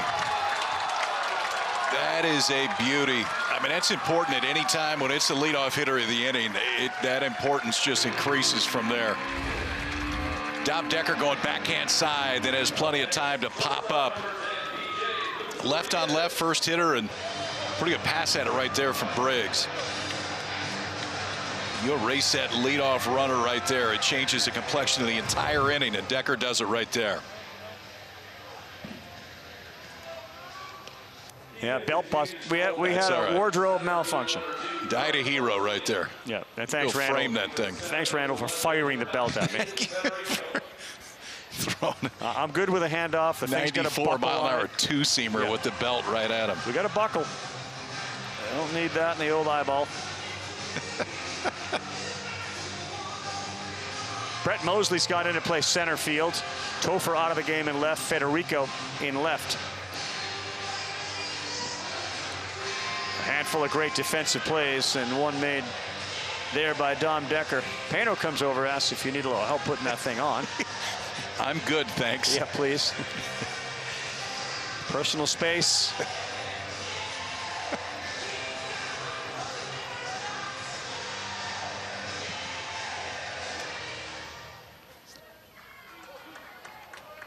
And now we're good with Mutsaritas, who has reached base 3 times tonight. In the hole, need another good play. Strong throw, holds the bag. So good. Pano follows up Decker. He is so much fun to watch defend, man.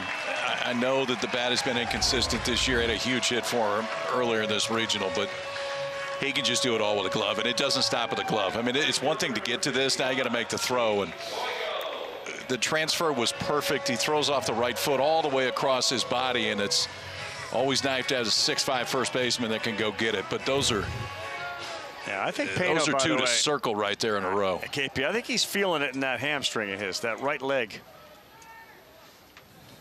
Ginger walk back. First pitch in there from Libbert to Toigo. Been a big night at the plate for the leadoff hitter tonight. Toigo with a homer. And not moving double. Great. No. I think it caught him a couple of innings ago.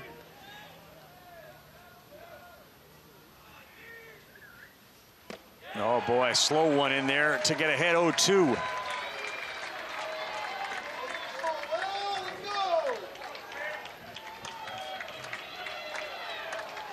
They got one in the 7th. The all-important next half shutdown here for Libbert. Can he do it against Toigo?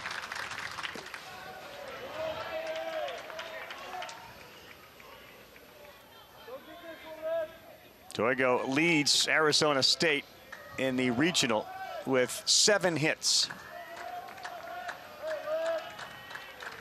And credit both Decker and Pano with taking 2 hits away this inning. Toigo drives one to left. Federico is there. Oh boy, it looked like he may have lost it for a minute. And he's able to make the play. Yeah, he's pointing up there. I couldn't see a thing. Welcome to left field. Always seems to find you, doesn't it? That's 3 swings in the inning for Arizona State that could have got somebody on first base. Yeah. It's Dom Decker that robs him first. Backhand side, pop up.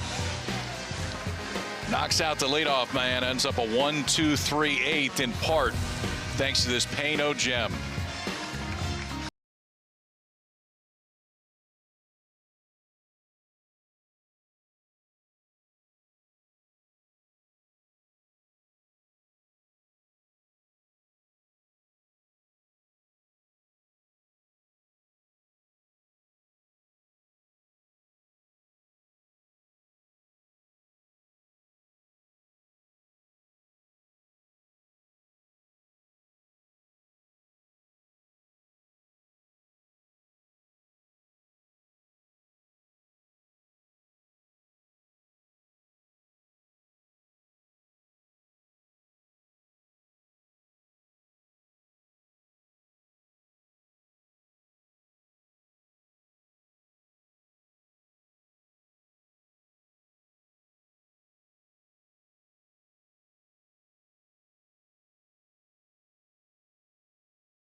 KP, the pyramid has been built.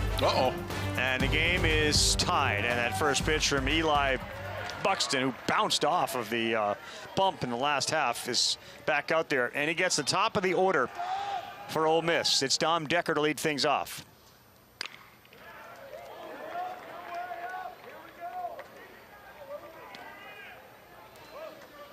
And it looks like Schaefer is in the pen for Arizona State. I would say one base runner there going to Schaefer. Well, there's not a base runner there. Decker swings and misses. That's a couple of big ones there from Eli Buxton.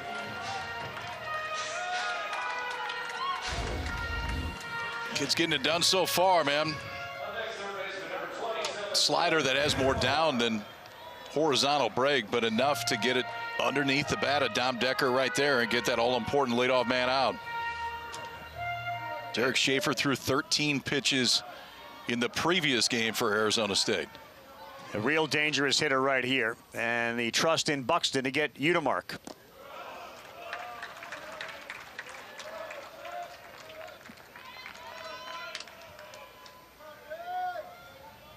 When Buxton gets that arm up, man, his release point is way up high. And Udemark has done that a lot tonight.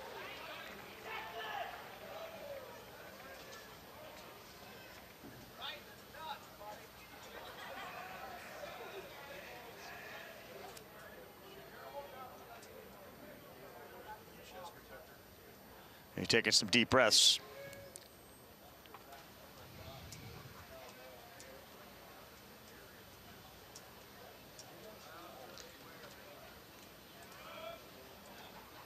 I think this one may have knocked the wind out of Josh Shepis. No doubt. Was, I mean, just a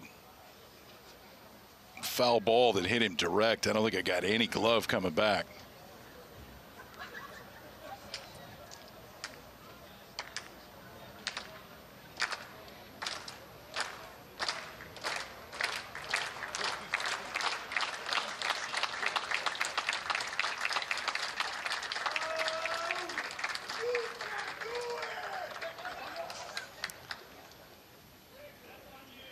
Foul ball off the bat of Udemark.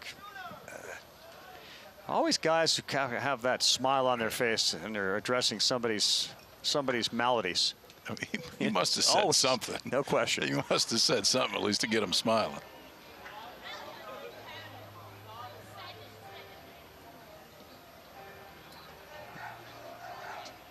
Grab a cup. He's been required to go to the water a couple of times tonight. Yeah. So parents, you want your kids to grow up and be umpires. At least they'll be well hydrated. We need more of them. It's so important. You ain't kidding. And I'll take 3 more new ones. Thank you. Utemark saying, sorry, that's on me. I'll try to keep it fair next time.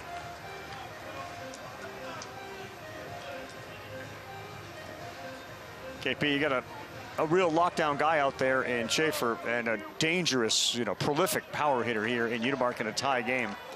Yeah, you know where I'm going. I do know where you're going. I think the question is, I don't know who's after him and how long he can go. Here we go with a 1-1. And it's 2-1. I would bet, I don't know this, but the thought is, okay, until we get a bet. Now, granted, Utemark can screw the whole plan of if he hits it in the seats. And it's essentially all sliders from Eli Buxton. The all-time leading home run hitter in Ole Miss history, Utemark. 3-1, this one is not leaving the yard. It is popped up to shallow center. Longo's under it, and he's there to make the play. That's a really good job by Buxton and Bloomquist to trust him. You're kind of at the point of your bullpen where you got to trust him. You got to trust him some here, and yes, you're playing with fire, everybody that comes up there, because of the numbers that have been against Buxton this year. But if he keeps that slider down like he is right now, it makes it tougher for these guys to make solid contact with it. Furness has been aggressive on the first pitch, and that one missed away.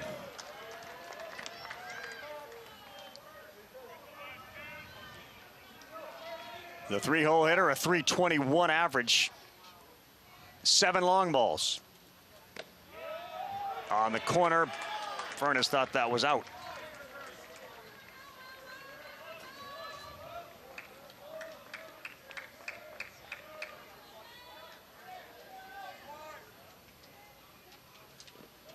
In the dirt, trip to the Super Regionals for Ole Miss if they can pull off a win tonight. And if not, we're back here with a bunch of other Game 7s on Monday.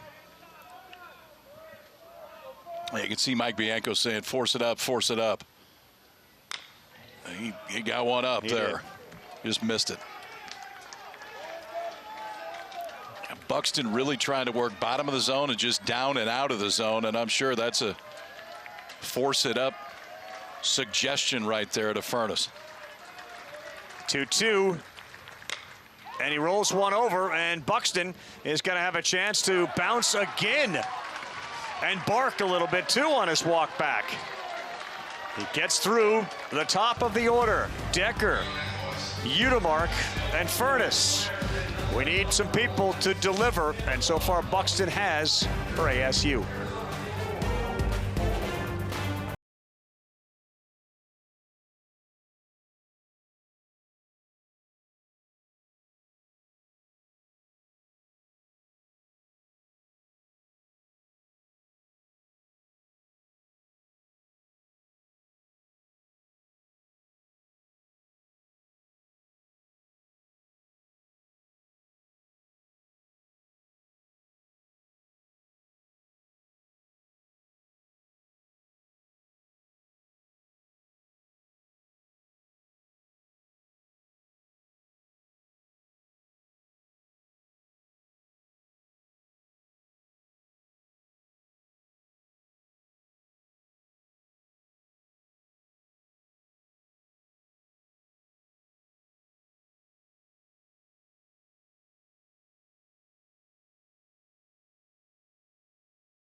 Smash to left field. Back goes Sermons. Forget about it. Contreras is second of the new. Randall on the ground, fielded, fired home, and out at home. What a play.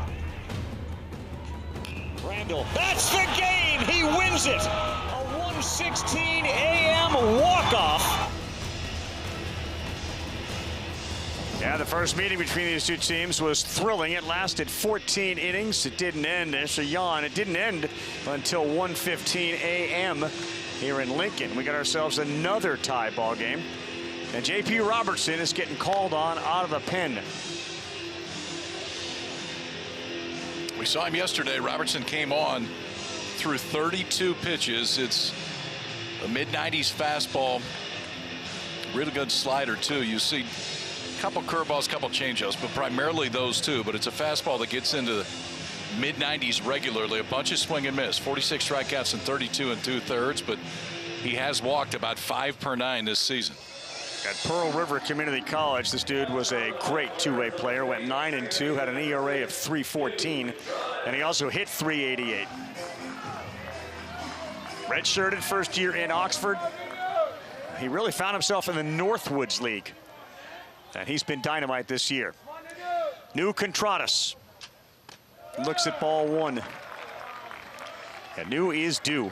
Yeah, and this is the spot for the Devils. I mean, you're the part of this order that can do a ton of damage. And the 2-3-4 tonight, 0 for 9, 3 walks, KP.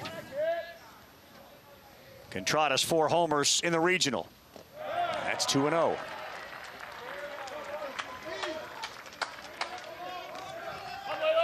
You can throw it upwards of 100 miles an hour.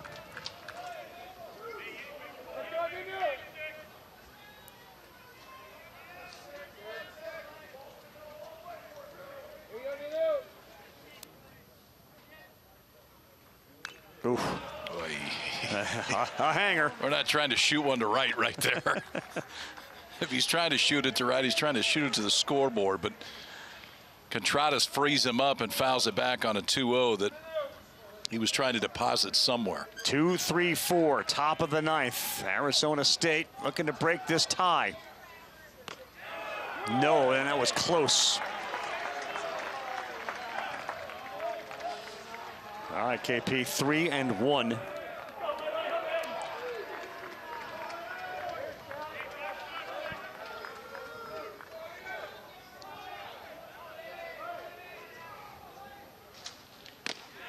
How about that? Went back and took something off it, too.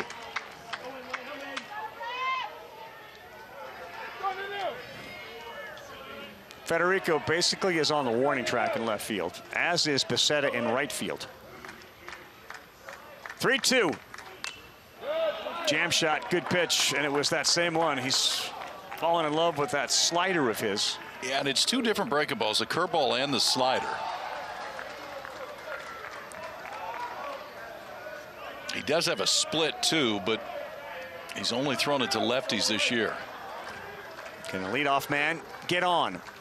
Yes, he can. That one was high and tight, and a great job by Contratus, who becomes the leadoff man on and the go-ahead run. Third consecutive walk for Contratus. Just 18 sack bunts this year for Arizona State. Longo does not have any.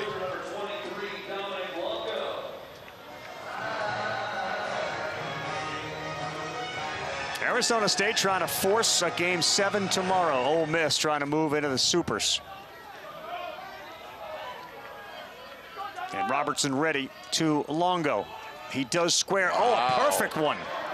Robertson's got to be quick with it, and they get the out, but to second goes the speedy Contratus. Boy, that looked perfect. How about that? They haven't asked him to do it all year. Not once. And Longo got a breaking ball, which for me is a little bit easier to get down. It's already moving down the zone, but just deadened it in a spot that they had no chance to get that lead runner. Slider down, went down with it. Knees went down, so that bat stayed in the right angle you want. That is well done. Yeah, Longo, man, they had such high hopes for it, and he is starting to pay big dividends here at the end of this year. And now Smaldino looks at ball one. Go-ahead run is at second base.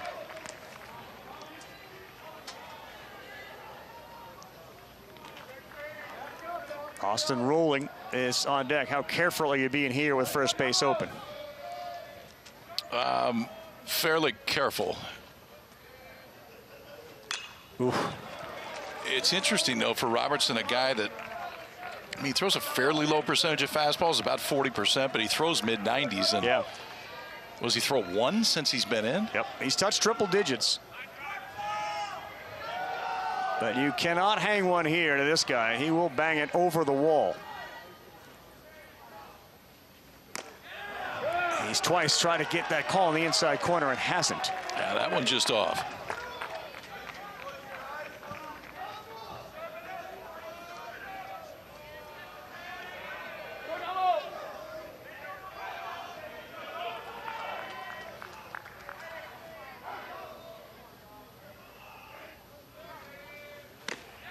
That's in there for a strike. That one just there. Still, though, all breaking balls in this at-bat to Smaldino. Don't forget, Derek Schaefer is ready if they can grab a lead to close this thing out.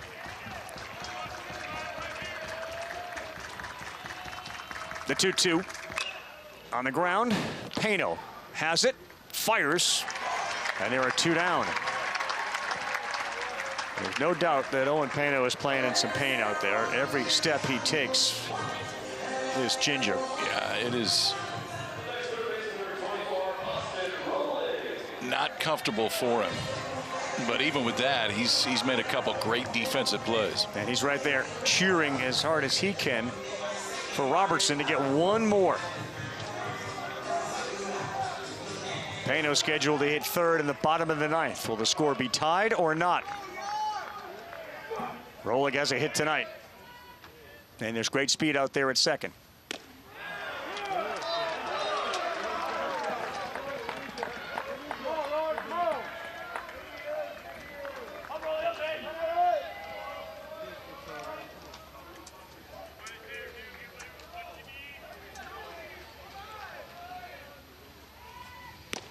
That one lands. I mean, at what point do you just eliminate the fastball? We'll see if Arizona State does that and just sits off speed, because that's essentially all that Robertson is throwing. 1-1, Rolig swings, and that's foul, and now it's 1-2.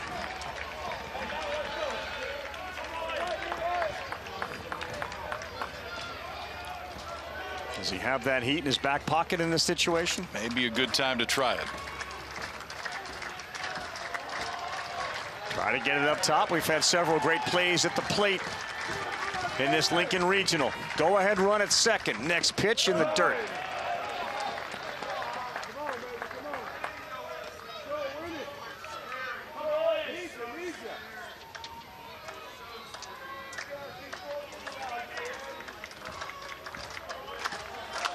Sun Devils are 0 for 9 with 2 outs, 1 for 11 with runners in scoring position. And Rolig beats it into the ground. Payno one more time, fires a strike. And they hit it to the right man, and J.P. Robertson has set the table for the middle of the order to try to win it and move on to the supers. Deceta, Federico, Payno when we come back.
Back with Kyle Peterson, Carl Ravitch. Bottom 9 coming up. Pano delivers, and the NCAA Baseball Regionals are presented by Capital One.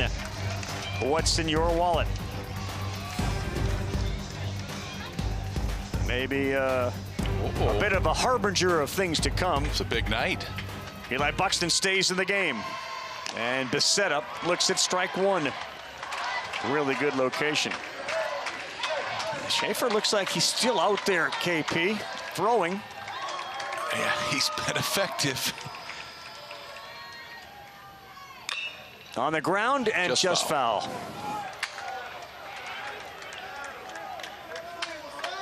Buxton and Guy have been heroic. Yeah, I don't want to play poker with Willie because he's not afraid to go all in. No. This is going all in right now. Eli Buxton, again, coming into this game, had an 11.40 ERA this year.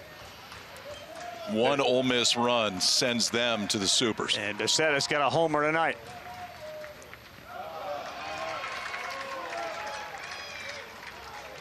Got drilled by a pitch his last time up.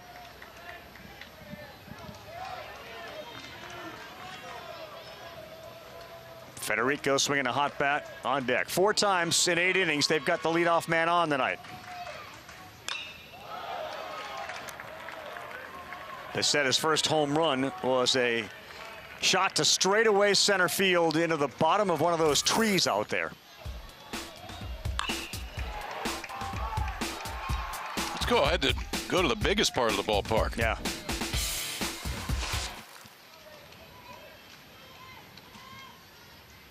The 1-2 liner, and that is right well played, man. To the shift. New Contreras was right there, caught it off the end of the bat. And there is one big out here in the bottom of the 9th. See, Rav, that's why they play so deep. Yeah. That one right there. In a normal shift, I'm not sure if Contreras can make that play, but right there, again, all important leadoff out right here for Eli Buxton. Bloomquist winning again with the decisions he's made. Here comes Federico. 3 times he's been on.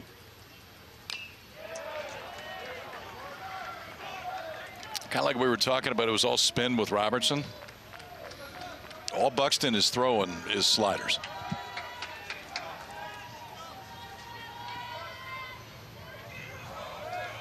Hey, one thing about Bloomquist, man, he constantly looks very calm. He's seen some stuff. He has seen a lot. I think it helps all the things that he's seen in this game. So obviously, so is Mike Bianco. I mean, he's been doing this 26 years. Yeah. But there's a whole lot of baseball knowledge in those 2 dugouts.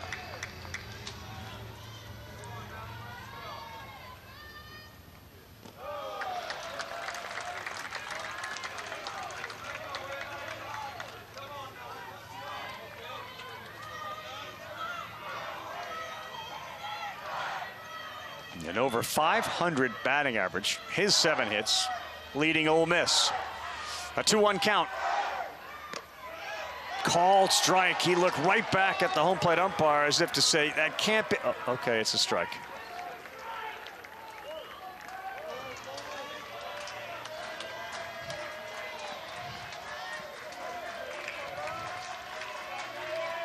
Pano has struck out his last 3 times up. He's on deck. That one is down, and it's a full count.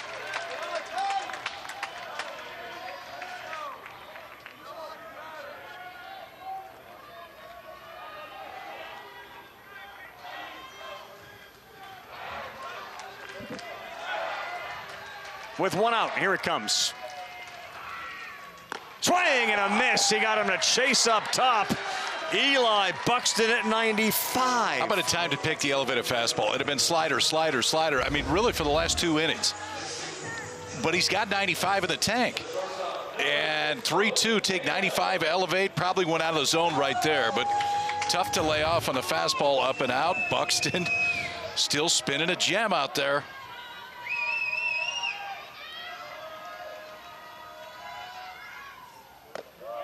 Pano looks at 1 down. He's pitched great. He's gotten guys out. Is there a time that you would think to take him out? He's been so effective. And this one is to left and shallow. Playable. McGarry, and Buxton one more time has got his team back into the dugout. Yes, Eli. Saving the season right now.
Hardly a surprise that we're going extra innings here.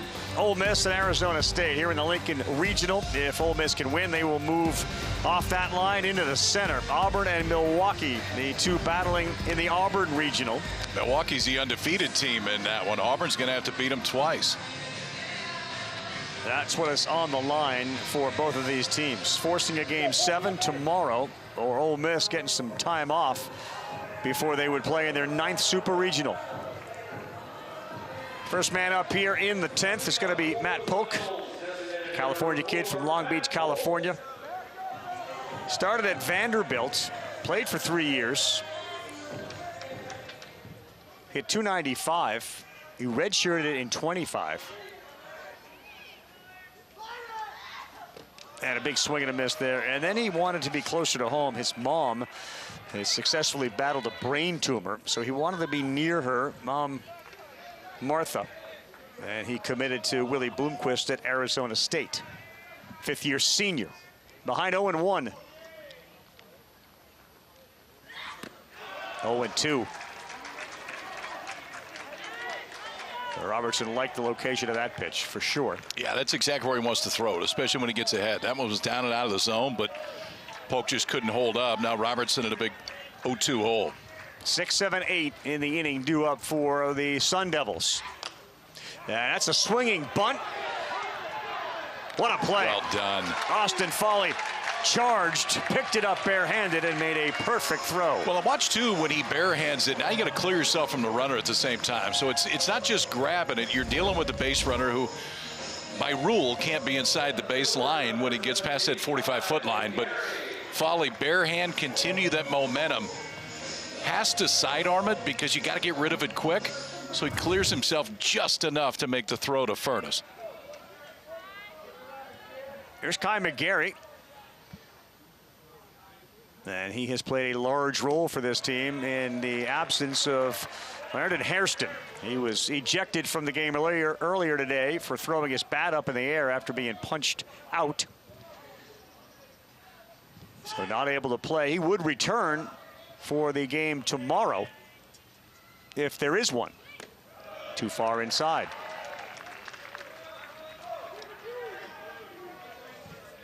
When you think about it, you remove one of your 2 best players from the lineup. You don't have a ton of pitching, and here they are toe-to-toe with Ole Miss in the 10th. Yeah, Arizona State has outpitched their coverage tonight. I mean, they've had big time outings from guys that really have not been consistent this year, but they've been good tonight.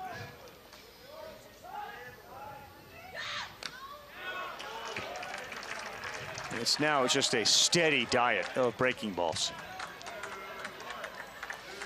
Talking about now Hairston tonight, and Willie hit on it when we talked to him. I mean, you're losing some of the best offensive production in the entire country. Big 12 Player of the Year. Will be a finalist for the Golden Spikes.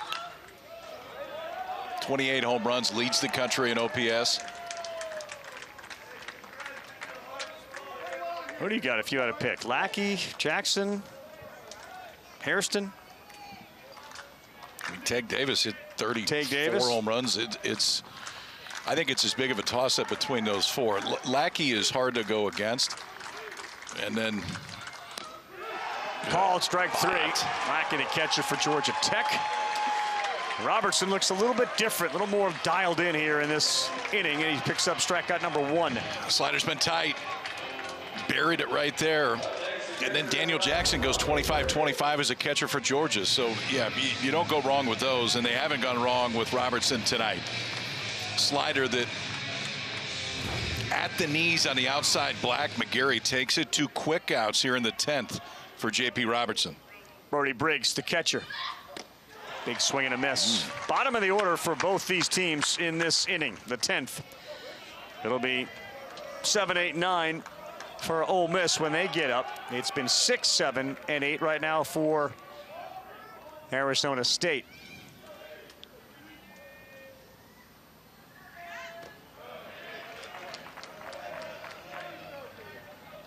Oklahoma State, Alabama in the 11th. Little Rock leads Jacksonville State 4-3. A Little Rock win would send them to the Supers. That's in the bottom of the 7th.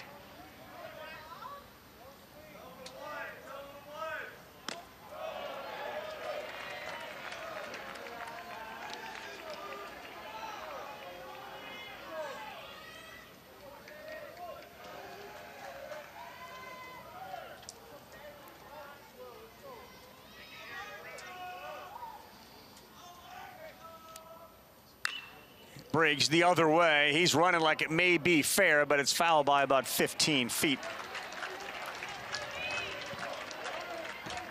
And the count goes to 2-2 with 2 down. Brody with a walk his first time up, a strikeout and a ground out to second.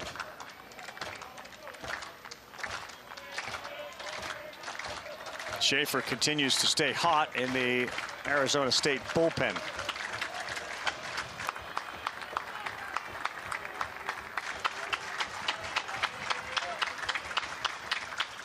Robertson ready, this one to center, and it's going to get down. A little 2-out hit there for Briggs. And he is aboard. Get him hang. Good job of hanging in there on the slider right there. Let that thing come right over the outside part of the plate. The Devils have a base runner with 2 outs. Briggs, 2 of 3 on the year in stolen bases. Arizona State has been aggressive on the base pass tonight. I'm not sure if they'll do it with Briggs here, though. Toigo, dangerous leadoff hitter, already with a homer and a double is on deck. This is Moutsouridis, who has reached 3 times, all via the walk.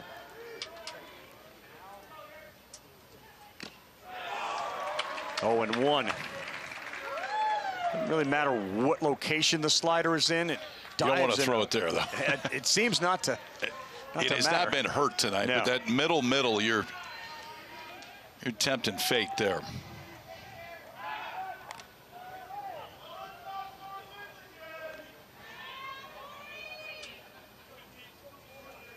Tenth inning of this one, Arizona State trying to force a game 7. Ole Miss trying to win it and move on to a super regional.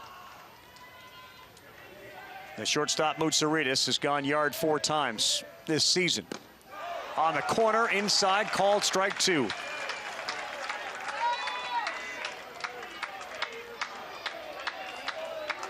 Really a hard pitch to locate there for a righty.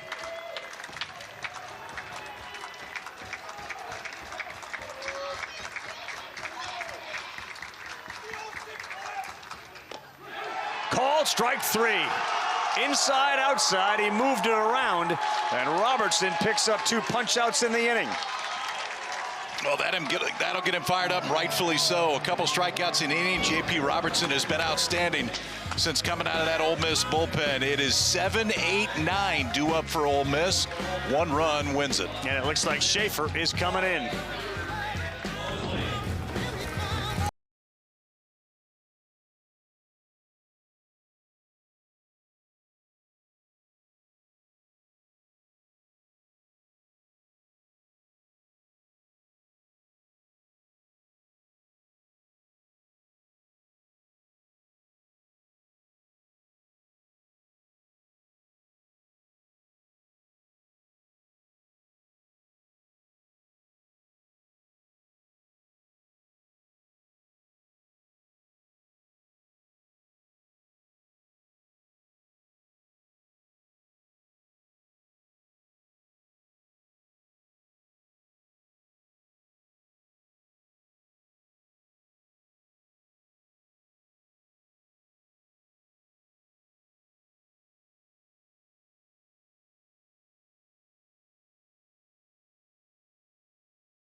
We're back here. 4-4 is our score.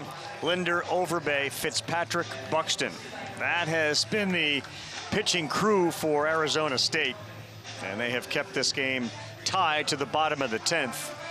Now they turn it over to Derek Schaefer on a championship with the Vols in Tennessee. Kid that grew up in Cave Creek, Arizona, went back home now. And has been an anchor of this Sun Devil pen.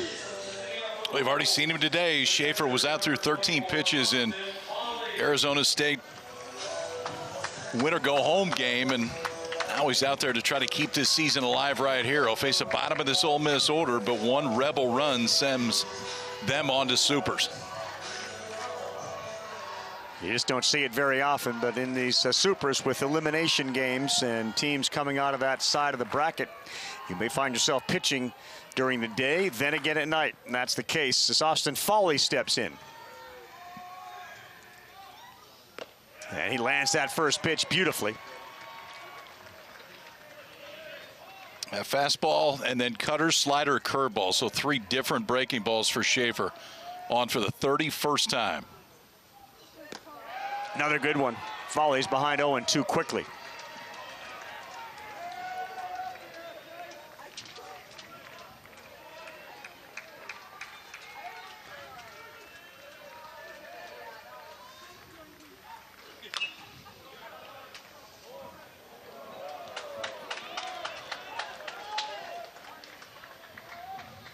Foley's had a good night at the plate. He's reached 3 times. He got hit, he walked, and then a double. And eventually tied this one up.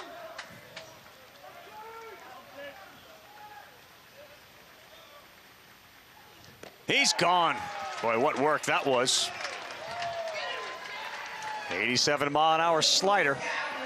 And Schaefer's got 1 strikeout. Yeah, State breaking ball heavy, that at bat right there to Foley too. And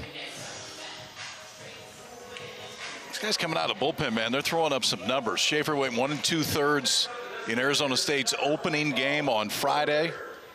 Finished out the game against Nebraska before this. Now back out there tonight. Colin Reuter, the 8th hole hitter, looks at 1 off. They took Randall out a couple of innings ago in the 7th when Fitzpatrick was on the mound. And then he came out and Reuter had to stay in. 2 balls, no strikes. Top of the order is due up for Arizona State if we go to the 11th.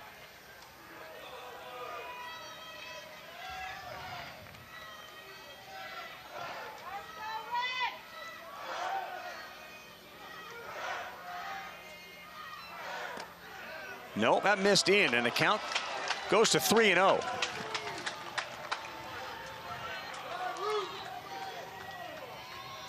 It looks like Luke Romine, the lefty, is in the on-deck circle for the Rebels. That's going to be outside, and that's a 4-pitch walk after a strikeout of Foley. He walks Reuter.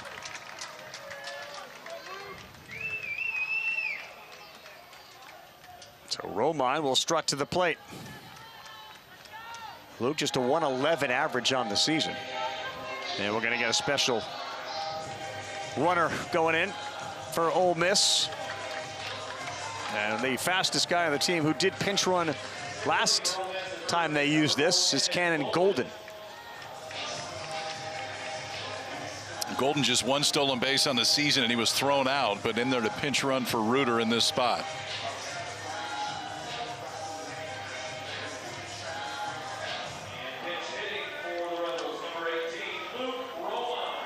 Brody Briggs on alert. Not yet a big lead for Golden.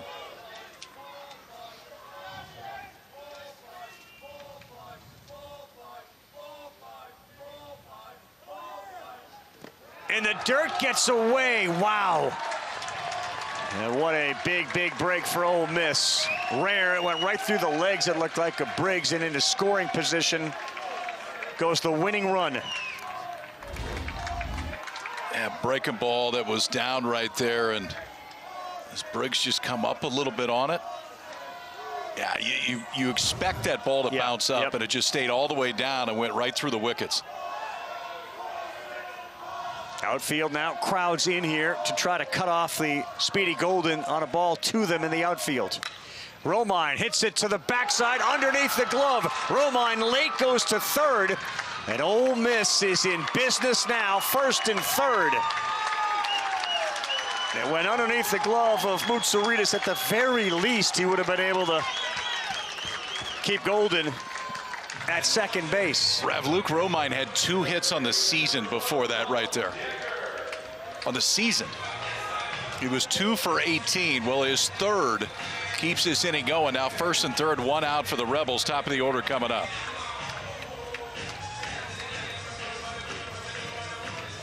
KP, we saw I've seen him do it twice. Use of 5 infielders twice during that 14-inning game. Well, Dominic Longo's looking into the dugout right now to see if he needs to trot in and switch gloves. And they're all looking over to the dugout to see what Willie Bloomquist wants to do.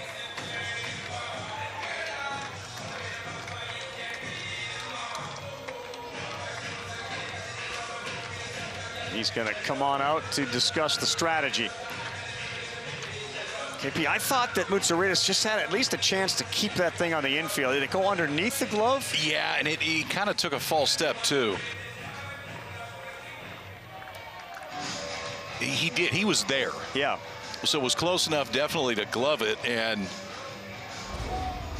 Cannon Golden, the pinch runner, took 2 steps back to second base. And you have to make sense.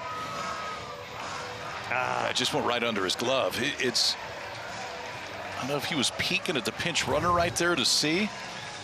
It's going to be a base hit, or at least it seems like it's going to be a base hit. But in that spot, you're definitely keeping Golden at second base if you glove it. Yes. Well, here's your answer. Yep. Longo runs in, flips one glove, takes another, and here we go. Third time in this regional, Arizona State's going to play 5 infielders. It was Randall the other night. It's Decker who's coming up now. If they can get Golden in from third, they will move to a super regional, and twice in extra innings have beaten the Sun Devils of Arizona State. Oh, this limits your outfield positioning right here, because you only have 2 of them. Toigo's going to essentially play pushed over towards center and right center, and then McGarry is going to play left center.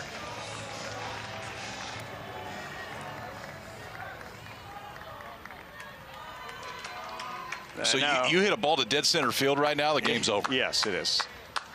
You hit a ball down the lines in the air, the game's over. All right, so here we got the offensive timeout where the guys on the bases are going to meet with Bianco. Decker is the man coming up. Udemark is on deck. And Schaefer is not an easy guy to hit.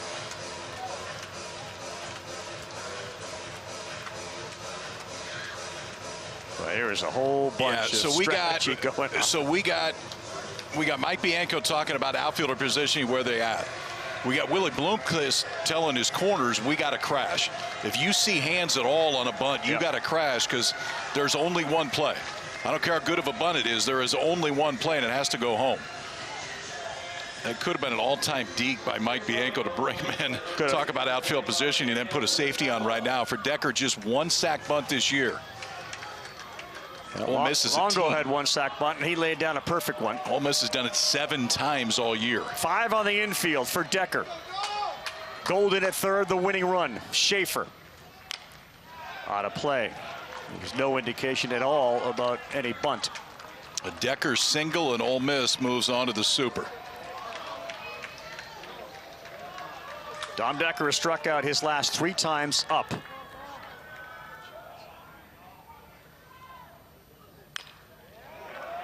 Schaefer got it in on his hands again. It's 0-2. The outfielders now are McGarry in left center and Toigo in right center. Longo is playing straight up the middle on the infield grass.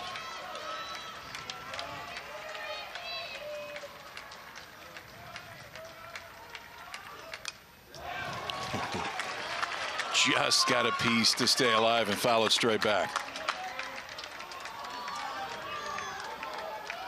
He went up top, pitch up top, a little bit easier to elevate and get to the outfield. And again, Golden, the pinch runner, as fast as anyone on the team. Another 0-2.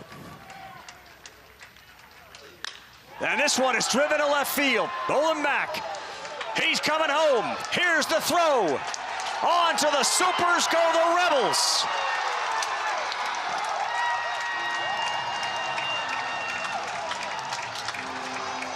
Another pitch up, and Dom Decker delivered the devastating blow to the Sun Devils.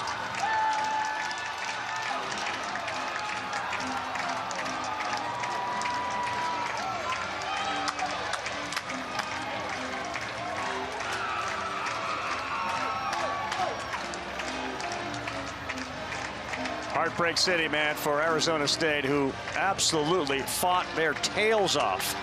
Without one of the best players in the country, they got heroic performances during the day and night from pitchers that had not really delivered, and they came through tonight in the biggest way possible. Yeah, and you saw the ways that Arizona State can be dangerous in this. Don't let it be lost in this, the guy that didn't play, because that figures into this. No Hairston at the top of this lineup, and you never know what's going to happen. But obviously, lineup had to be shifted around, and losing one of the best hitters in the country did not help. Bullpens from both sides were outstanding, but at the end, Dom Decker, the transfer from Murray State that knocked Ole Miss out of their regional last year in Oxford, now transfers to Oxford.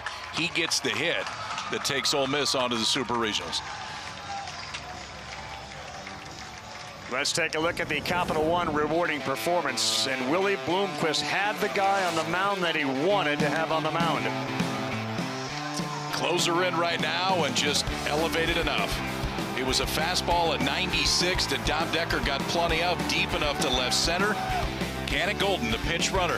Think about the guys that have affected the end of the game for Ole Miss the last couple days that were not in the starting lineup.